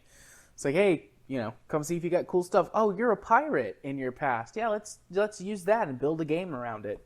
Like, that's the whole point of Assassin's Creed Black Flag. So, the animus basically just becomes a toy after the end of Assassin's Creed 3. Honestly, with how convoluted I've heard some of the Assassin's Creed plot lines have gotten, can't blame them. Well, I mean, Black Flag is widely regarded as one of the best. It's like the Assassin's Creed 2 trilogy and Black Flag are like, these are awesome. Well, and from what I've heard, essentially, if you remove the Artemis parts of Assassin's Creed Black Flag and called it something else, people wouldn't realize it was Assassin's Creed. Yeah. Pirate frenzy-ness. Pirate's Code. I feel like that's a game already. Probably. I'm just going to Google this really quick before we move in. And now you're going to get into Pirates of the Caribbean. Pirate's Code is a board game. Oh, well, there you go. Get the license from that. I knew I'd heard that name before. Pirate's Code. Okay, well, let's move Booty Buccaneers, there you go. Did you say Booty Buccaneers? Yeah, I'm trying to think of an alternate name now. I'm sold. Yeah, I'm sold on that. Let's go. I knew I would get one sale with that. All right, well, let's move from one Sony issue to another Sony issue. Farming Simulator 17 is going to be getting mods on the PS4. Yeah, and this is a follow-up for last week's. Just a complete and utter Bethesda throwing Sony under the bus. Yeah, which leads me to believe that one of two things. Either Sony's excuse was bullshit and there's actually some bad blood going between them and Bethesda for some reason, which might explain why Bethesda threw them under the bus so hard. Or Farming Simulator 17 agreed to all of their crazy curation restrictions. Yeah, which I'm going to take a guess on saying it's probably the latter, Probably. I would imagine also Farming Simulator wouldn't have nearly the content to curate. I was about to say that. Yeah, Farming Simulator, while a well-respected and successful gaming series, is nowhere near as big or widely known as Skyrim or any other Bethesda game for that matter. So it could be just, like you said, the sheer... I almost said lack of content. The sheer weight of content for Bethesda to try to curate and quality test just wouldn't be feasible. Yeah. But it would be feasible for Farming Simulator just because, oh, look, you get a new type of cow that has a dick drawn on the side. Well, you can't have that. Oh, I now want to go shave a dick into the side of one of my mom's cows that she raises. Well, now you have your project for tonight.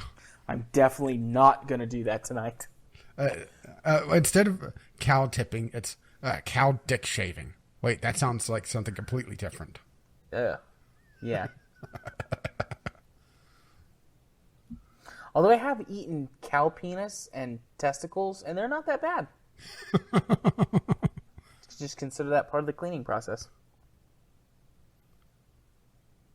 Anyways, that got off track. Yeah. I didn't think this was going to be like a huge conversation, but I think we already solved it.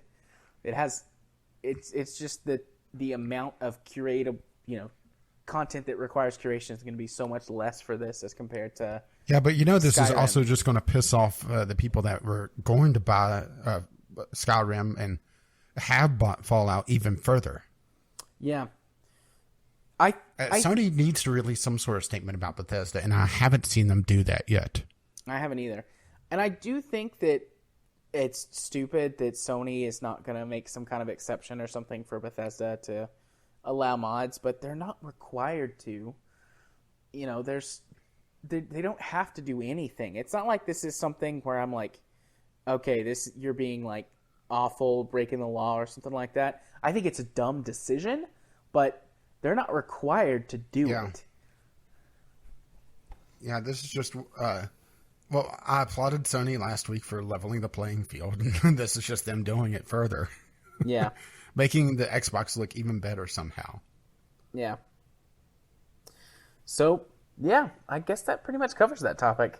That was like a record. It was more of just of a follow-up for last week. Otherwise, we wouldn't have really talked about it at all. It's just one of those things that it shows Sony doesn't really understand what gamers want, I think.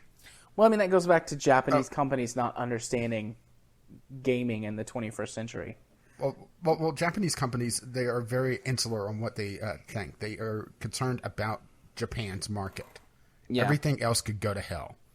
Yeah, Japan has a huge... Well, it's like that for Japanese companies in general. Just look at anime. Anime numbers, they care about the DVD, Blu-ray sales in Japan. They care about the viewers in Japan. And that's it. An anime that's popular overseas, that isn't popular in Japan, doesn't get a follow-up series or doesn't get a spin-off or whatever. Yeah, they don't really care about the global market very much, which is... It's very short-sighted of them. And I think this is Sony being very short-sighted. Yeah. Or at least Sony Games, I should say, because Sony is a very large company with a lot of branches. Yeah, at this point, Sony is a multinational corporation, but I mean, their headquarters is in Japan. They started in Japan, so yeah. Sony is a global company, but their games division is still very insular with the Japanese market. And I think if they don't change that, they're going to. Well, I shouldn't say they're going to. They pretty much have lost any advantage that they've had for this console generation or console half generation. Or what are we even going to call this with the Pro? Which the PlayStation Pro, that's such a stupid name. I mean, I think that console generations are dead, basically. I think we're just now going to get iterative design. It's going to be the mobile style of where, it's the PlayStation 4 Pro Plus. I mean, they'll probably still keep calling it, they'll probably call it the PlayStation 5, PlayStation 5, whatever, the PlayStation 6. Like, they'll keep doing that. But we're not going to see generations anymore. We're just going to see step-ups in technology every so often. Welcome to the glorious PC Master Race. Yep. Because essentially that's what I'm doing right now is just upping my own computer, and it's not a generation boost. Nope, just upgrade the parts of the hardware that really need it the most, which most of the time is processors and GPUs. But processor, GPU, and then sometimes hard drive space. Yeah. Usually you're good with RAM for a while. I mean, we're probably going to see a leap in the next year or two where that 16 gigabytes of RAM becomes the standard and 8 gigabytes of VRAM becomes maybe not the standard, but recommended. Right now, recommendations tend to hover around 4 gigs, but I think pretty soon we're going to see that jump up to 8. But regardless, that's... Yeah, with the minimum being 4. Yeah. Okay, well... We've got one more news topic, which is Dear Esther is becoming a play, as in like on stage play. And from the What the Fuck files. I can't understand why. I thought this was this is a article I found. I looked at it, looked at the title of the game, looked at the article again, and just kind of sat there for a moment. Trying to process this because this, out of all the games I could think of that would turn into plays, Dear Esther is probably on the very bottom of that list. Yeah, because there's really Dear Esther was one of the games that really coined the term. Well, had the term coined for it, walking simulator. Yeah, and that doesn't really suit plays very well. I could see video games actually making some really excellent plays because with play, have you ever been to like an interactive theater production? Not interactive theater, but I have been to the theater before. I've been to a Because few. I am civilized as fuck. I've been to a few interactive theater productions, and I think that game stories would be great for those because games already have you as the player making decisions about things. You know, I could see like a Telltale styled play, for example, where the audience maybe votes on choices or certain audience Holds members up like a sign or something. Yeah. And that would be an awesome play because you could go see it several times and like see different things happen, and that would be cool. But Dear Esther, I would is imagine like, it'd be hell on the actors because that's a lot of extra stuff to rehearse that may not even be shown. that is true. Although a lot of interactive stuff that I have experienced is a lot of improv. Yeah. So you could do that. I mean, because you could set guidelines to improv, which honestly would give it even more viewability. I almost said replayability, but that kind of works because it's a play. It would be replayability. Yeah. Accidental pun. That does not happen with me very often. Usually I'm very intentional about my puns. But yeah, although Dear Esther is just walking around, listening to a narrator sometimes, reading things, and music. I figured it out. Yes? I figured out what this play is going to be. Okay. Okay, it's going to be the curtain rises. There will be a little bit of a scene there, be the narrator talking for 2 hours. And just some guy on a treadmill walking as the background it's one of those rolling backgrounds and it just kind of scrolls by as he's walking for 2 hours. Yeah. I do think that games could make some good plays, some good theater, but to take a game that we've done in the game club to the moon as a play. that would be awesome. I'd love to see that. Just have some guy on a piano playing that one song the whole time, and then the whole play goes. That'd be amazing.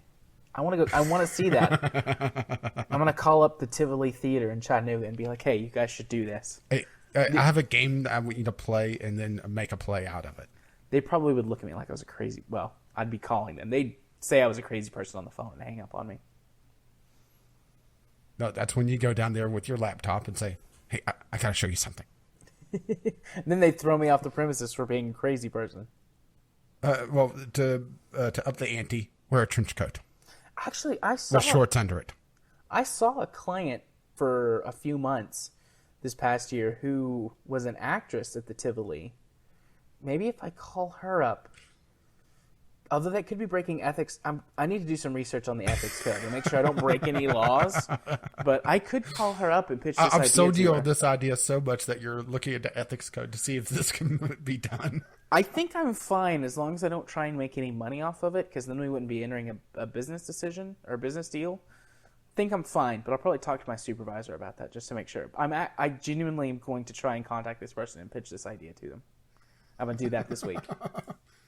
Well, if I'm looking for a new co-host in the coming weeks, you know why now.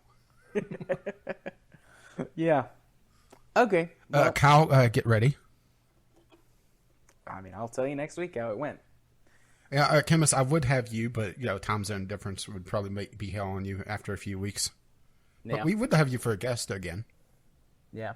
Well, even without Jared going to jail.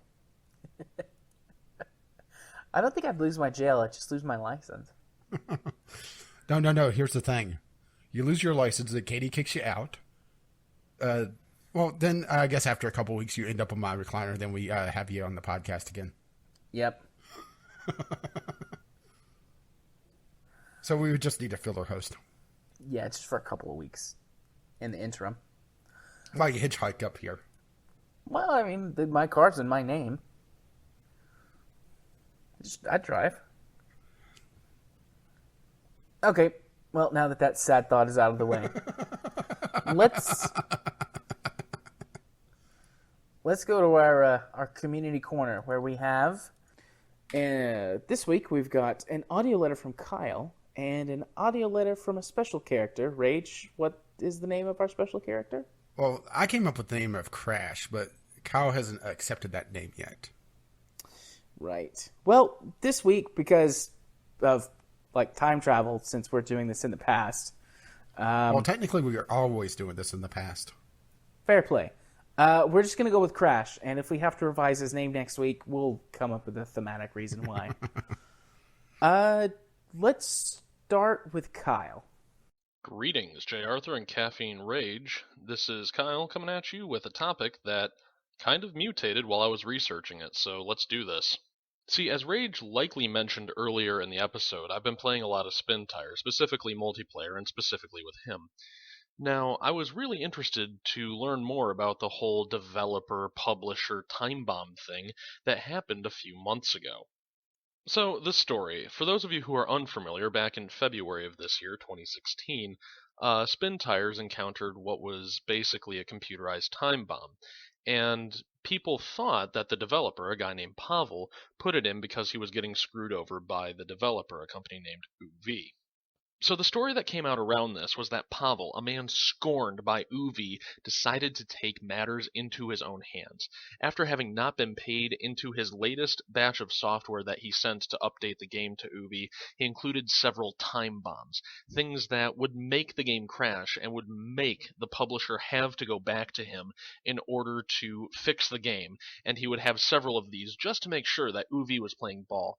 It was a very dramatic story of a man taking on a corporation to claim what was rightfully his, and he didn't care who got in the way or how badly the game got hurt. He needed to do what was right. And for most people, that's where the story ends. However, that's also entirely wrong. What actually happened was just a miscommunication between UV and Pavel. It was basically an anti-piracy measure that was implemented that wasn't implemented properly just because UV and Pavel are really bad at communicating with each other. I mean, if you look at most of the problems between this dev and this publisher, it's mostly just a breakdown in communication and a litany of misunderstandings. So rather than cover my original topic for this week, the relationship between developer, publisher, and player, I decided to cover something else. Why is it that the internet really latched on to the idea that Pavel was sabotaging his own game and that UV was corrupt and evil? I think it's because people like thrilling heroics. I mean, that sounds like a really cool plot for like a movie or something. A man scorned decides to take action into his own hands. Can one man bring down a company? Rather than, hey, we just kind of fucked up and we didn't talk too well to each other. And because we didn't words good with other people, the pirate thing with the other thing and the date didn't really do the thing and made an oops. See, A, that was very confusing to listen to. But B, that's just way more banal and boring and just everyday and human. What strikes me as more interesting is the fact that even though I wasn't playing Spin Tires at the time, I still heard about this story. I still heard about Pavel taking on this company. I still heard about this company screwing over Pavel, and I never heard what the resolution of that was at a time when it was contemporary. Now, I could have gone and seeked it out, but at the end of the day, the fact of the matter is, those correct facts never made it to me until I actually started researching this topic for today. And in case people are wondering, it is the 20th of September 2016, so I am 7 months behind the times on this. So what? I mean, they already have my money, and they've had it for a while, since before this whole time bomb thing. Well, I'm not thinking about the people who've already bought the game, I'm thinking about the people who haven't bought the game yet. See, when it comes down to it, if people don't research this before buying the game, they might still think that the publisher is a piece of shit, the developer is willing to torpedo his own project, and this game could potentially crash at any time due to some time bombs in there over some latent payment stuff. And that's really unfortunate because at the end of the day, Spin Tires is really fun. A bit overpriced, but really fun. So was there a point to this? Well, first off, people need to stop jumping to the worst possible conclusions. There isn't like some big conspiracy that people are trying to take away the things that you love. It's usually just somebody somewhere forgot to read a memo, and then something somewhere down the line screwed up. Also, it's up to individuals to make sure that they're still well informed inside of this hobby that we all enjoy. I mean, like I said, I was in the dark for 7 months, and while I would like to blame that on the news not covering good news as much as potentially horrific and conspiratorial news, that's still on me. I could have looked up that article at any time. The Kotaku article that shed a lot of light on this was published on March 3rd of this year, so it's been sitting there like a time bomb for a while. Anyways, I'm not sure that there was a whole lot of discussion points to this, but I'm hoping y'all are having a good night. Alright, I'll catch you both later. All right, there was Kyle talking to us about spin tires. And while we have Rule 4 of VGL, thou shalt trust but verify.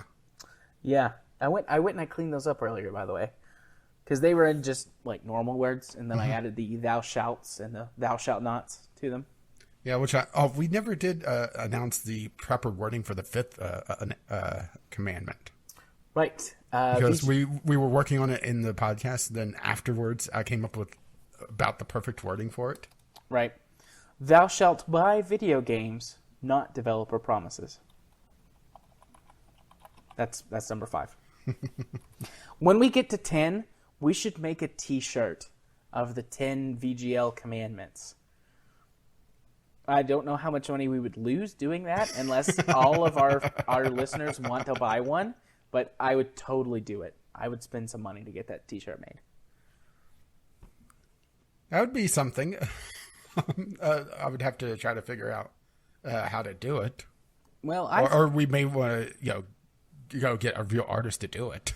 I've had custom t-shirts made before for jobs that I've had, so I've got some people that I've worked with before, although none of them are artists. They're like, it's like, here's a big book of things, and we'll just put your company logo in this. So I guess we'd have to design it, but we could just, you just give them the design. It's like, here's what I want on my t-shirt.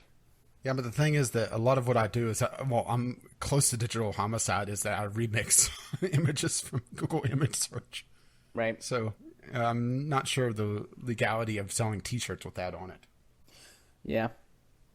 Well, anyone in our audience is pretty proficient with Photoshop that wants to volunteer for doing this in the future. Simple. We get Kyle to draw it on Post-it notes, and we just stick a Post-it note on our shirt. Here's what we want. Make this. Okay. No. It's we sell the Post-it notes. Oh, brilliant. Oh, and it's a pack of 10 Post-it notes. Nice. That was a weird snort I just made from breathing. Yeah, I was about to say, what was that? That was a weird allergy snort thing. It's gross. I don't want to talk about it anymore. Though that is the outtake. Just laugh at the funny sound. Okay, let's get back on track and talk about Kyle's audio letter. Yeah, which he is right that I'm pretty sure we latched on this narrative too, that it was a developer time bomb. But the thing we is did. That, for it to be anti-piracy measures, this is a weird way to do it, just because it really relies on the developer constantly updating to push this time bomb back. And as we learned from Hello Games, development timelines often fail. Yeah. So I could understand why people latched onto the idea that it was a infighting between the developer and the publisher, particularly when the publisher and the developer are having such communication problems to begin with. Yeah. And the fact that it is a very dumb way to do anti-piracy. Yeah. Yeah, I mean, people really latched onto the idea just because people want things to have meaning. We need things. It's a lot sexier to see the idea of the developer and publisher fighting than see, it's just, they're stupid about how they're doing their anti-piracy measures. Yeah, it's like, we screwed this one up, guys. Like, that's not interesting. We done fucked up. Yeah, it's not interesting. It's not exciting. It doesn't build this narrative that we want. It's just like, this is everyday life. People miscommunicate sometimes and screw up. Yeah, and it doesn't get the clicks. That's the thing, is that the retraction, saying, this is what actually happened. Yeah. Won't get the clicks that saying, well, the developer and publisher are fighting over this game. Yeah.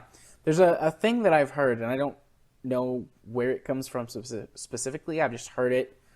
before from a couple of people. And a matter of fact, I never even heard of this story, by the way. But then again, I haven't been watching for it, so. Yeah. But anyways, there's this saying that I've heard people use before that's everybody reads the headline, nobody reads the retraction. Pretty much, yeah. It's just like, we see this thing, we think that's how it went, and unless we actually have a vested interest in whatever it is, we just move on with our lives. Yeah, Kyle was talking about how he never saw the retraction or the correction articles until he actively went to look for it, and I never heard of them either. And I've been actively looking for news for the last year. Yeah. So, if I didn't see it, then it wasn't that big an article to begin with. Right. I mean, granted, I'm not the all-seeing eye here. Well, I think this is the kind of thing that you would have to specifically seek out. Yeah. Or just get really lucky and see it among the, hundreds, thousands of news topics that pop up every week. Which, I mean, a lot of them are just like garbage posts, but, there's tons of stuff just being thrown out there all the time from all directions. So either you've got to seek it out or just be in the right place at the right time. And also the fact that it was on Kotaku, which is a site I actively avoid. Yeah, I don't spend much time reading Kotaku either.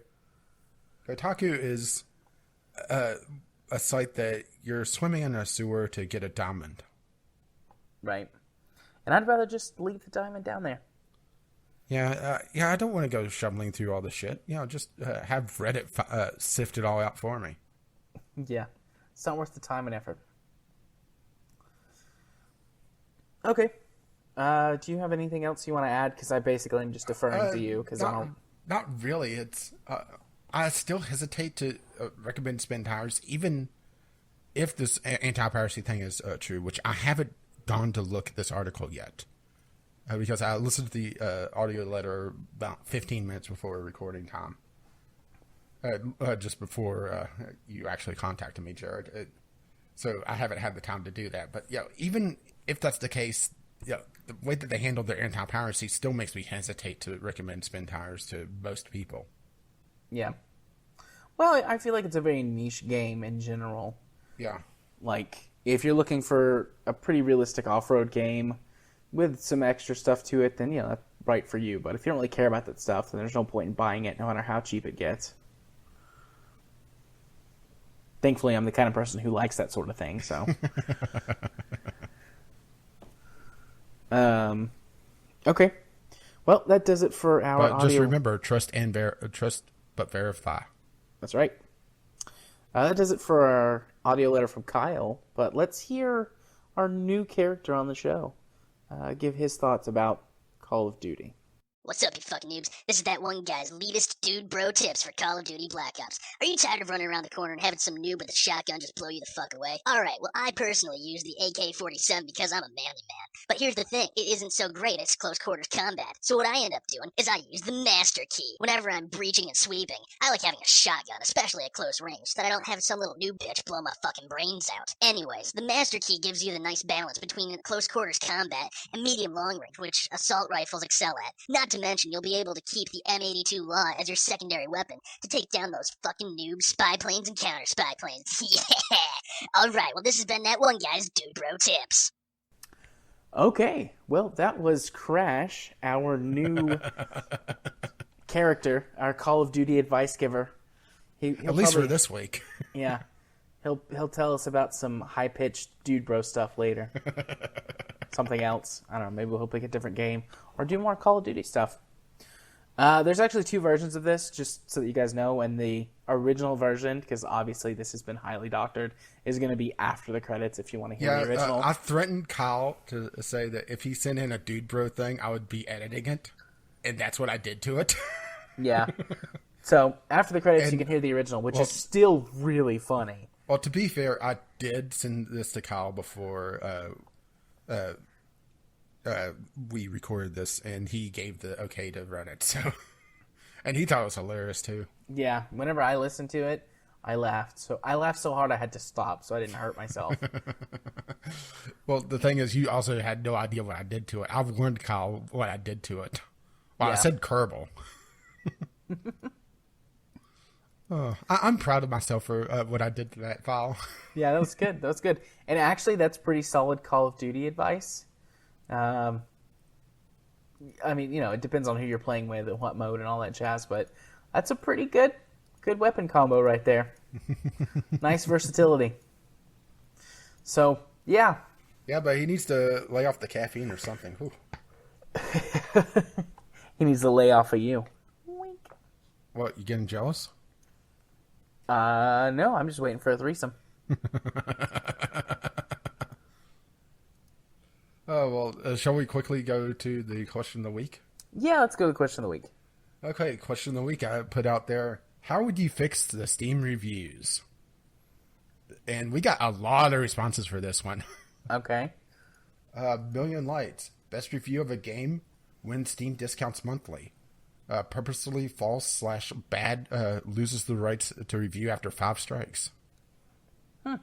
That's interesting. Chemist. Like refunds, no solution without curation. Funny shouldn't count towards the average, but having everyone vote allows for abuse. Groove. A reputation system for reviewers, removing the funny section / button. Don't allow publishers to have influence via gateways. Which I didn't think of a reputation system. That's actually a really good idea. Kyle. Lockout dev editing. A dedicated and independent third-party review network. And 3-strike spam policy, which is also would really work. And be cool. Take Val's underpants. ? Steam reviews are great again. And Andrew Mason suggests burning everything to the ground. Remove the review function. Well, that works. And, well, that's it for the question of the week. And Kyle actually had one as well. And we'll lump that in as soon as I find where I put it on here. Because I had it. Here it is. Kyle also threw out, if you had the power to gift one game to all your friends, what would you share with everyone? And we both have answers in this, but it's towards the end of the list. So, Groove Kerbal Space Program, as literally everyone should own it. Chemist, anything expensive that I could refund back into my own wallet. I think he misses the point of this exercise. No, I like the way he thinks. I like that. I chimed in with, barring all the joke answers, I would go for a more niche game. Something people wouldn't try on their own. Something like No Moria, Stardew Valley, Space Chem, Neo Scavenger, Blood Bowl, Frozen Synapse, or The Guild 2. And those are just games that I picked randomly out of my library. Yeah. Then you chimed in with? I said, good question. Probably Honey Pop. Everyone needs to experience that. Or Panzer Models. Oh, wow. They are niche games that people normally wouldn't try on their own. So, bam. True. Gotcha. True. I was being serious, too. That was not a joke answer. But for visual novels, I would probably go, something a little bit more general. Maybe If My Heart Had Wings. I've heard that's a pretty good one. Granted, I haven't played it myself. It is pretty good. Well, the mobile version that's free. That was pretty good. Well, that's just the one that I could think of offhand that isn't terribly expensive either. Then you could go with something like Clannad as well, but that's a $60 visual novel that's 100 hours plus. Or you could go with Panzer Models because it's quirky and fun. And I mean, you get to have sex with a tank, so. Yeah, well, you're just interested in the tailpipe anyway. The ammo rack.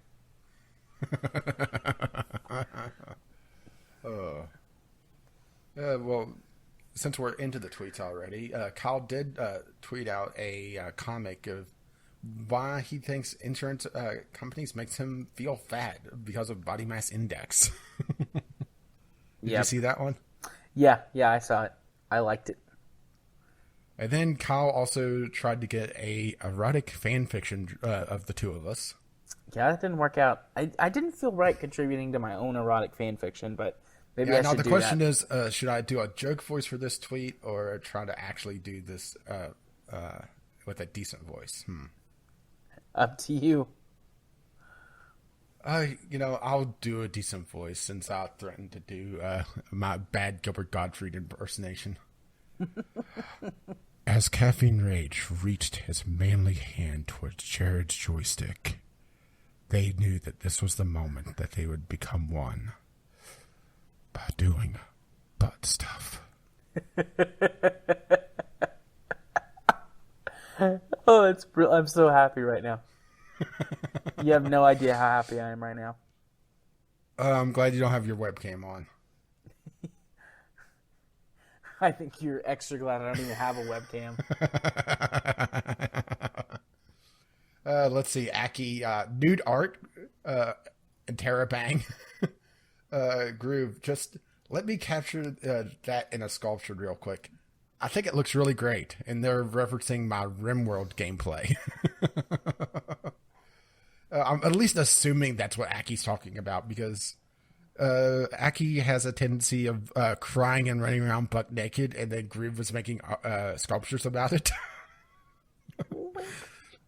RimWorld is a glorious, glorious thing, like I say. And if you wish to join the madness, drop me a line on Twitter, Gaming with CR, and I'll add you to my colony list. Ding. Well, it's referencing in this. I know. Then Chemist, Golden Joysticks nominates No Man's Sky for 7 categories, including visuals, innovation, and best studio. Shame there's no best multiplayer.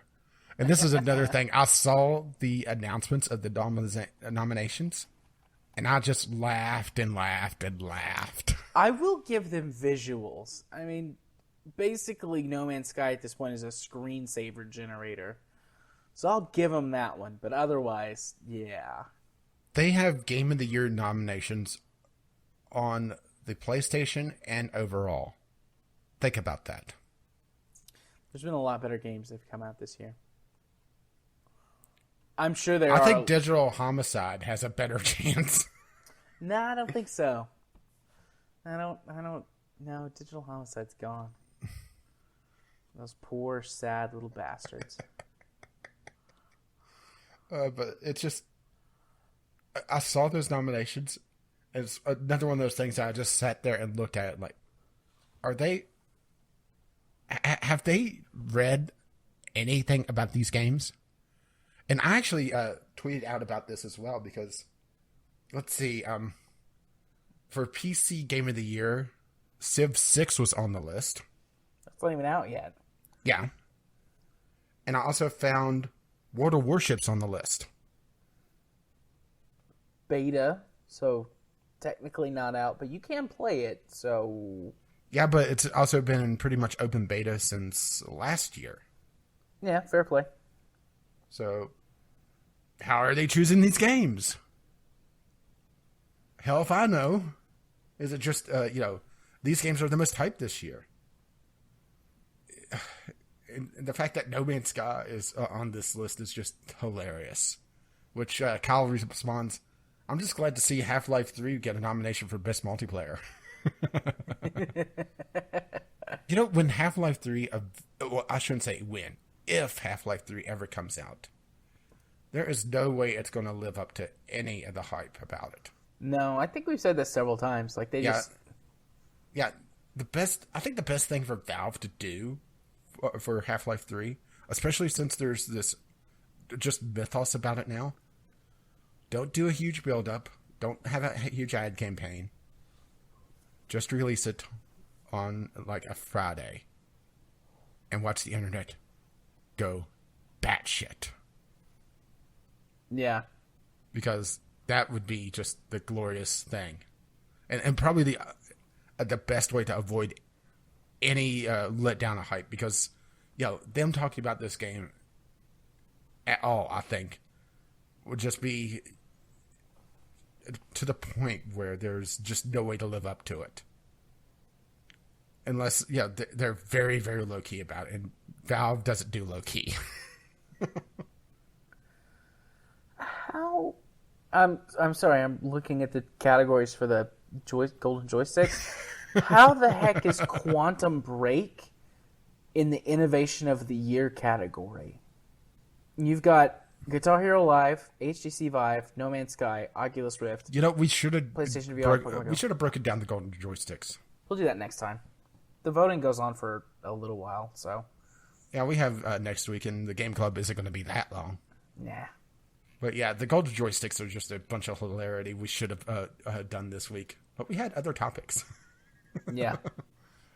Which, speaking of, that's the end of the Twitter. So if you wish to contribute, you could send us a tweet at VGL Podcast or email us VGLpodcast@gmail.com. You do not have to do a funny voice or have me edit your funny voice to contribute.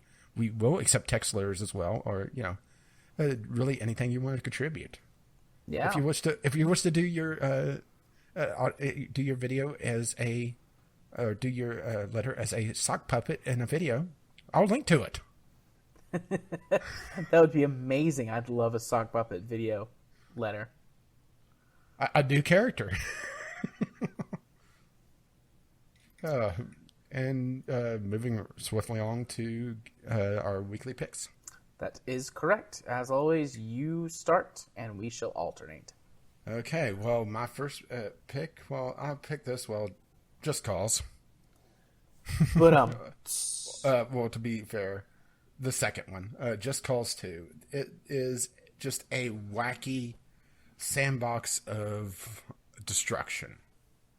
I will say that I do have my reservations about Just Cause 2. Partly the control scheme. It uses a very non-standard control scheme, and if you're coming into this game after not playing it for a while, you'll have no idea what the fuck you're doing. Granted, maybe it's better on a controller, but I don't play these type of games with a controller. Well, mostly. Typically what I do with these type of games is I juggle. I do mouse and keyboard on foot, and then I play with a gamepad whenever I'm driving. Trying to get the best of both worlds. And yes, I know, I'm weird. okay. But just because of the oddball control scheme, it is a little bit of a hesitation on that part. But it has a lot of stuff to do. There's if you're OCD, this is a game that will keep you busy for ages. Because it's not in the top 5 of biggest maps anymore, but it is up there in map size. And there is a lot to do. There's different activities. There's different collectibles. There's different hidden things to go find. It's just a lot of stuff to do. And really the storyline is kind of inconsequential. The reason why you're doing this, Just Cause. Oh my gosh. What? I cannot believe I laughed at that. That is such a bad joke. And you did it twice. Well, it's the second game in the series. If I was talking about the third one, I'd have to find a third way to fit it in. That's what she said. Bam. Got it in there. That's what I said. Weak. Okay. Sorry. Were you finished, or did you have more to say? Or I kind of... No, I'm pretty much finished. And that's what he said. Yeah. Typically, the game is $14.99. A very cheap game to begin with. It's 75% off, bringing it down to $3.74. All right. Well, I just realized that I put these games on the list backwards because one of them came first in a series. So I'm actually going with the second one first, which is Sunrider Mask of Arcadius. This is a free-to-play game, actually, that when I saw the other Sunrider game, Sunrider Academy, I thought, I should recommend this. It is a visual novel-style game, but it has turn-based strategy elements to it. It's in a sci-fi world. You are the captain of a starship.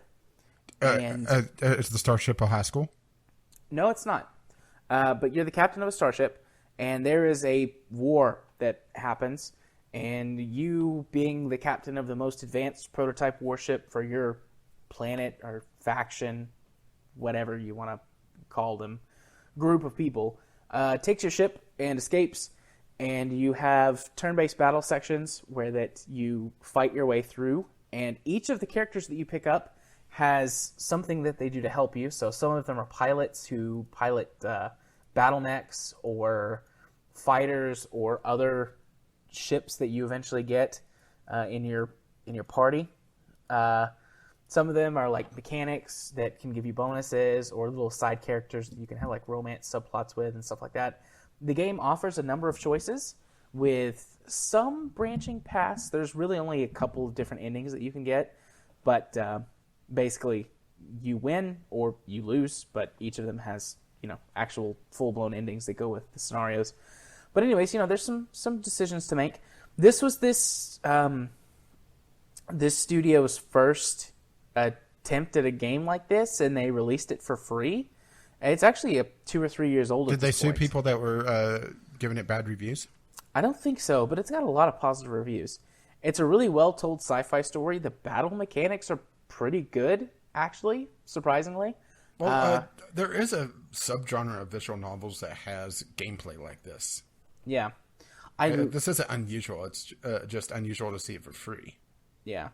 I love the voice acting. Now, that's not all lines of dialogue are voice acted. It's mostly reading. But there are certain parts of it that do have voice acting.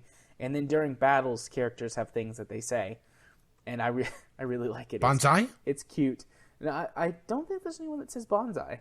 Oh, that's disappointing. But there's one... I'm gonna take points off of it for that. There's one girl that should be saying bonsai because she's like crazy, but her thing is she just says over and over again, "I'm firing my lasers," except with really cute anime voice. So I'm firing my lasers. That's not cute. But regardless, this is a really fun visual novel with the nifty little mechanics, and I have played this game a lot. It's normally free, and it's on sale for free, so you should totally pick it up for free. Well, I have a feeling this is going to end up on the Game Club list. It should, actually. I haven't thought about this game in forever. Like I said, it came out a couple of years ago. I beat it, and I was like, that was neat. And then I just kind of left it sitting for a long time. But when I saw Sunrider Academy, which is the prequel to it, I remembered it, and I was like, I should put this on the Game Club list. Or not the Game Club list, my weekly picks. So yeah, your turn. Okay, well, sticking in Asia, going down to Hong Kong with Sleeping Dogs, the Definitive Edition. This is, the replacement for the version of Sleeping Dogs I played, which Sleeping Dogs is probably the best version of a GTA style mixed with Batman Arkham style combat, which this actually came out before Arkham. So this was, I should say the original Sleeping Dogs, if I recall correctly, it came out before Arkham, but it has a very flowing melee combat system that you wouldn't really think of with a sandbox game like GTA. Now, my problem with the game, I have a couple of them. One, this is the Definitive Edition, so it has all the DLC installed on it. And you're thinking, why is that bad? Well, Sleeping Dogs itself had a lot of pay-to-cheat DLC. And I'm not sure if you're able to disable the pay-to-cheat DLC in the Definitive Edition, or if it's still there. If it is, that kind of messes up the game flow. Because honestly, there's not a lot of reason to have some of the overpowered weapons and cars that they give you, because the difficulty of the game felt pretty spot on. My other real problem with the game is the second half of the game. The story is absolutely brilliant from start to finish. I absolutely love the story. The problem with it is that it shifted focus away from melee combat and into more gunplay. And honestly, the gunplay, while passable, well, except for some rather extreme auto-targeting, which I was not using a keyboard, or I was using a keyboard and mouse. I was not using a gamepad for. And it was making it so that I was shooting people that I wasn't supposed to be shooting. Just because I would snap to the wrong target. Okay.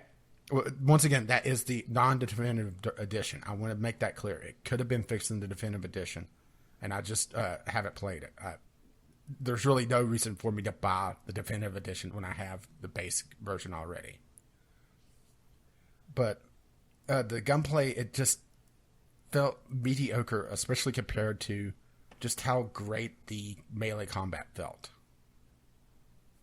And it really felt like a disservice to an otherwise great game. And the driving in this game, it's not quite GTA 4-esque, but it's more realistic. So if you're coming in from the GTA 3 era, You're going to have a little bit of problems with it, but it's not that bad. It's not as extreme as GTA 4 where, the cars have a realistic weight system to it. So if you slam on the brakes, you're going to spin out. But it does take a little bit of practice to get used to. But Hong Kong is just done very amazingly in this game. Granted, it is, of course, a smaller version of Hong Kong, but having a Asian-themed GTA with melee combat, it was done really well, and I will always recommend Sleeping Dogs, even if it's the definitive edition, which I have my reservations with, but I still think it's worth checking out. It's normally $30. It's 75% off, bringing it down to $7.49. Nice. Well, I just discovered that Sunrider Mask of Arcadius has a sequel, so I'll probably be buying that later. But that's not the next game on my list. The next game on my list is Sunrider Academy, which is a prequel to Sunrider Mask of Arcadius, which is the story of some of the people... So should I not flip these in the list? It's up to you. I mean, I read Mask of Arcadius first, so I would just leave them the way you have them now. Anyways, Sunrider Academy. Making my job more difficult. Yeah. Keep this up and I'm just going to hang up and start installing my graphics card. Oh God, please don't do that at this point. Anyways, Sunrider Academy is a prequel to Mask of Arcadius, where you play some of the characters who meet each other in the academy, where they, are getting pilot training. And it is more... this is the high school. Yeah. It is more traditional, kind of just storytelling visual novel, although it does have that kind of stats-based thing where it's like, okay, it's my free period. Should I go to lunch? Or not lunch. Should I go to gym or study hall? And it's like, you go to gym, you get stronger. You go to study hall, you get smarter. So it's the dating sim / visual novel genre. Yeah. Only there's not really dating in it. I mean, there's like relationship management, but... okay, so Long Live the Queen. Yeah, it's a little bit more like Long Live the Queen. And it, again, is fun. Good story, fun gameplay mechanics. Just more of that. I wish it had some kind of turn-based battle system. I don't know what they would do, but like you have clubs that you're a part of, and there's like a fencing club and stuff like that. It's like it'd be cool if they had like a fighting mini game, but they don't. So, still though, if you like visual novels, if you like me, all simple. The high school transforms. If you like cute girls doing cute things, then this one's for you. So, normally it is $10. It's 60% off, so it's $4. How much is that in yen? I have no idea. Let's Google that, because now I'm curious. While you're Googling that, I'm going to say that if you wish to see our master list of curated, on our curator, where we put all the games that we've talked about, eventually, I am behind on what I've done, and I'm sure you are as well, Jared. Yep. You could find that on our Steam group, steamcommunity.com/group/VGL podcast, and the curator is a secondary subscription there. All right, $4 in Japanese yen is 410.89 whatever they call their cents. So 400 yen. Oh, no, they just take a yen and break it. Okay. They carry around little saws. Don't you know that about the Japanese? Japan is a weird place. I'm tempted to believe you. I know that's not true, but I'm really tempted to believe you. Yeah. So, it's 400 yen if you... Yeah, that's why they bow so much. It's not bowing. They're just working the saw to cut through a yen. Really quickly working through the saw. They don't bow like 100 times. Well, it's a very sharp blade. Must be. It just takes a few strokes to get through the yen. Takes a few after all, the yen is a very small currency. Oh, I've got so many dick jokes running through my brain right now. Oh, pulled together, Yeah, Jared. but how's that different from normal? Fair play. All right, well, it's time for us to talk about our stuff, plug our stuff, which is the one point in the podcast where I go first. So this week on my YouTube channel, a lot of the same. There's some MechWarrior stuff that's going to be going up. Some MechWarrior Online stuff. I've done some recording of MechWarrior 4 and Mech Commander, but those games are just XSplit doesn't like them, and they don't record super well with OBS. I don't know why. I might release that. I might just use as background footage. Regardless, it'll get used eventually somewhere. Yeah, getting old games to record correctly is just a pain in the ass without a hardware solution. Right. My review for this week that I have done is one of my archive reviews. So it's an older one. So that's why you didn't have in the games you played? Correct. I can't remember which one I'm doing first. I've got Horizon scheduled, which is a 4X strategy game.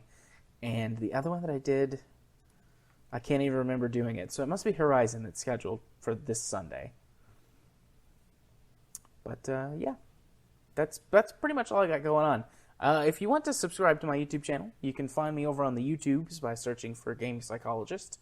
If you want to follow me on Twitter, where I tweet about all kinds of random things, you can do so over on Twitter at JMA4707. If you want to watch me stream games on Twitch, which I do twice a week on Wednesdays and Fridays, unless something comes up, you can do so by going to twitch.tv/jarthur4707. A lot of MechWarrior. That's pretty much all we've played for 2 weeks now. So that'll be this week, and then we'll have the game club. So we'll probably play some different games next week. But although I guess by the time this comes out, that will have already happened. You could still come watch me Friday night, though, if you listen to this on the day of release. But regardless, or if there's cheeky little monkeys out there. That is very true. But regardless, if you want to be my friend on Steam, you can send a friend request to jarthur4707.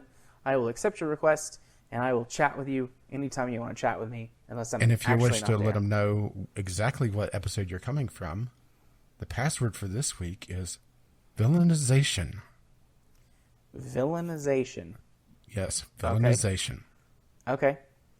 Also, I do want to say to my new Twitter followers and my new subs on YouTube, thanks for following me and subscribing to me.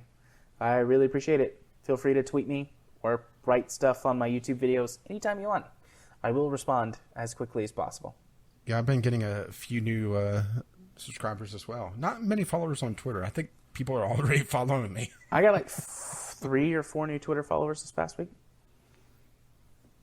Oh, well, I did notice a couple new people that, 1 or 2 people that followed me and immediately followed VGL, so I'm assuming that they're completely new. Yeah.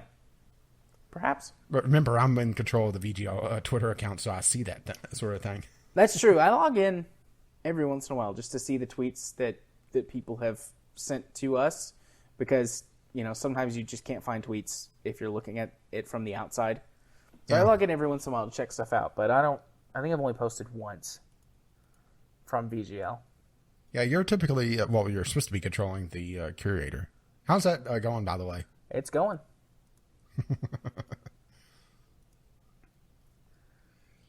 So I guess it's my turn to talk about my stuff. It's your turn. Yes, sir. This week, talked about Victor Vron ending in a couple of weeks, which means the choosing is going to start happening and probably this week, where I try to figure out what's going to replace Victor Vron. RimWorld is suffering a change as well, for the better, I hope. I realized that I'm not going to be able to play RimWorld again till late October with my release schedule. So I'm accelerating my release schedule to double episodes. As a matter of fact, my second episode for Tuesday went out an hour and a half ago. So I'm going to do noon and midnight. It's technically midnight Wednesday, but yeah, close enough. I'll probably change that to 11:30 Tuesday, just so it saves me trouble scheduling that. I'm doing double episodes on RimWorld, just trying to get through it. So Not because I'm hating the game, because I'm loving it so much. And as always, if you wish to join the madness for RimWorld, I am accepting colony names once again. Just send me a tweet over at Gaming with Caffeine Rage. That's Gaming with CR. Or just leave a message on my YouTube channel, Gaming with Caffeine Rage. Outside of RimWorld and Victor Vron, well, that's something that we need to talk about, actually, Jared. Okay. Because remember, we have random co-op going on this week with some Rocket League. That is correct. And then we need to figure out if we want to continue Terraria, or if we want to do something else, or even, stop doing co-op for a little bit, which is also an option. Do you want to talk about that right now, or do you want to talk about that later? I think it's going to be talk about it later, to be perfectly honest, because it's going to be a drag-out conversation. Yeah. So we've done 49 episodes of Terraria, and we've hit the point where we're basically sitting and spinning our tires, especially with the RNG just trolling us. Yeah, but we had in the course of 5 episodes 3 pirate invasions. Granted, I did trigger one of them, but we had 2 pirate invasions. We had a boss show up 3 times now.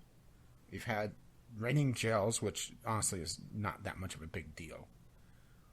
And it's just gotten to the point where we haven't even had a chance to try to progress, let alone to progress. And progressing right now is still very sluggish in the early hard mode. It does pick up later, but it's like the beginning of Terraria all over again, where you have to get that initial momentum going, and we just haven't been able to do it. Just partly because of, just bad luck in our world, partly because of the RNG, and honestly, I think a bit of fatigue as well. Yeah. There's definitely some of that at play. So it's going to be sitting down and trying to figure out what to do with the third block on my channel. And of course, the podcast shows up on my channel as well on Fridays at noon. And then there's the Sunday Sampler, which at this point I have no idea what I'm doing, because I don't choose that until about Tuesday or Friday. Or, sorry, not Tuesday. Thursday or Friday. I'm recording Tuesday. I was going to say, Tuesday or Friday is a weird gap. Well, considering the other gaps I have on my channel. Monday, Thursday, Tuesday, Friday. Well, whatever works. Who am I to judge? Out loud. Yeah.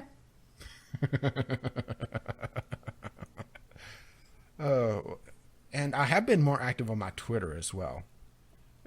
Partly because of sitting there watching the FedEx tracking and just going a little crazy.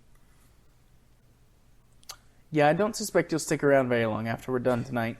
Just long enough to render out your stuff. Yeah, pretty much. And we'll be talking about probably our possible replacement, or what we're going to do with Terraria. Yeah. But yeah, I'm going to be shutting down my computer and playing Surgeon. Yeah. Crack it open. Replace... What would the graphics card be? Its heart? The CPU's the brain. I'm going to go with the large intestine. Well, fair play, I think. Because it spews shit onto the screen. Then wouldn't it be the colon? Well, large intestine is the colon. I thought the colon was part of the large intestine. I thought it was the same name for the 2 things. Maybe it's or maybe it is a part. I don't know. Do I look like someone that's gone to medical school? Nope. Really? But anyway, going to be replacing my graphics card. But getting back to my stuff on YouTube and Twitter, I am going to try to keep more active on Twitter. I keep saying that, and I keep dropping off, but I am enjoying, just seeing people react to the random shit I'm putting up. And I did have a spammer on my YouTube channel this week that just kind of pissed me off.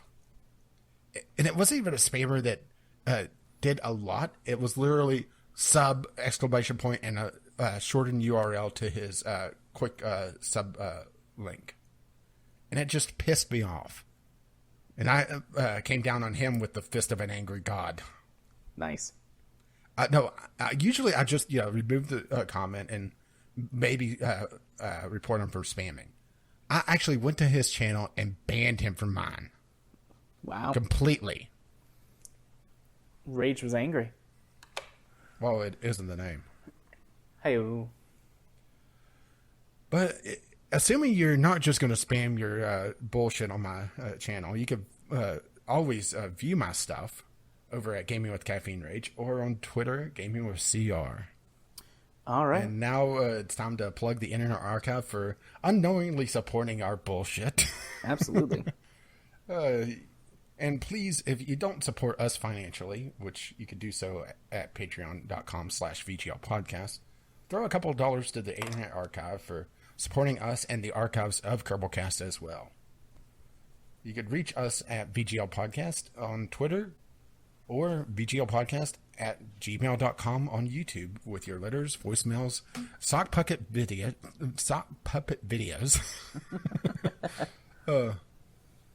or other nonsense. Our RSS feed is on videogamelogicpodcast.blogspot.com if you happen to be watching this on YouTube. Or if you're on iTunes or Google Play finding us, you can find our show notes there. Our intro and outro music is On the Ground by Kevin McLeod, and you can find his work at incomputech.com. And, as always, is his lovely music starts to roll across my voice. Boo-bye now. I gotta go install a graphics card. See ya. Boo-bye.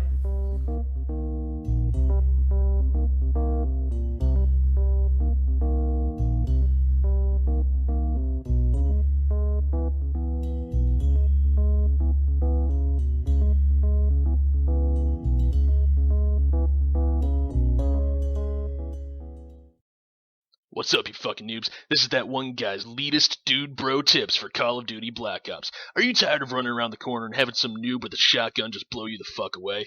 Alright, well I personally use the AK-47 because I'm a manly man. But here's the thing, it isn't so great at close quarters combat. So what I end up doing is I use the Master Key. Whenever I'm breaching and sweeping, I like having a shotgun, especially at close range, so that I don't have some little noob bitch blow my fucking brains out. Anyways, the Master Key gives you the nice balance between close quarters combat and medium long range, which assault rifles excel at. Not to mention, you'll be able to keep the M82 Law as your secondary weapon to take down those fucking noob spy planes and counter spy planes. Yeah! Alright, well this has been that one guy's Dude Bro Tips. I'm firing my lasers!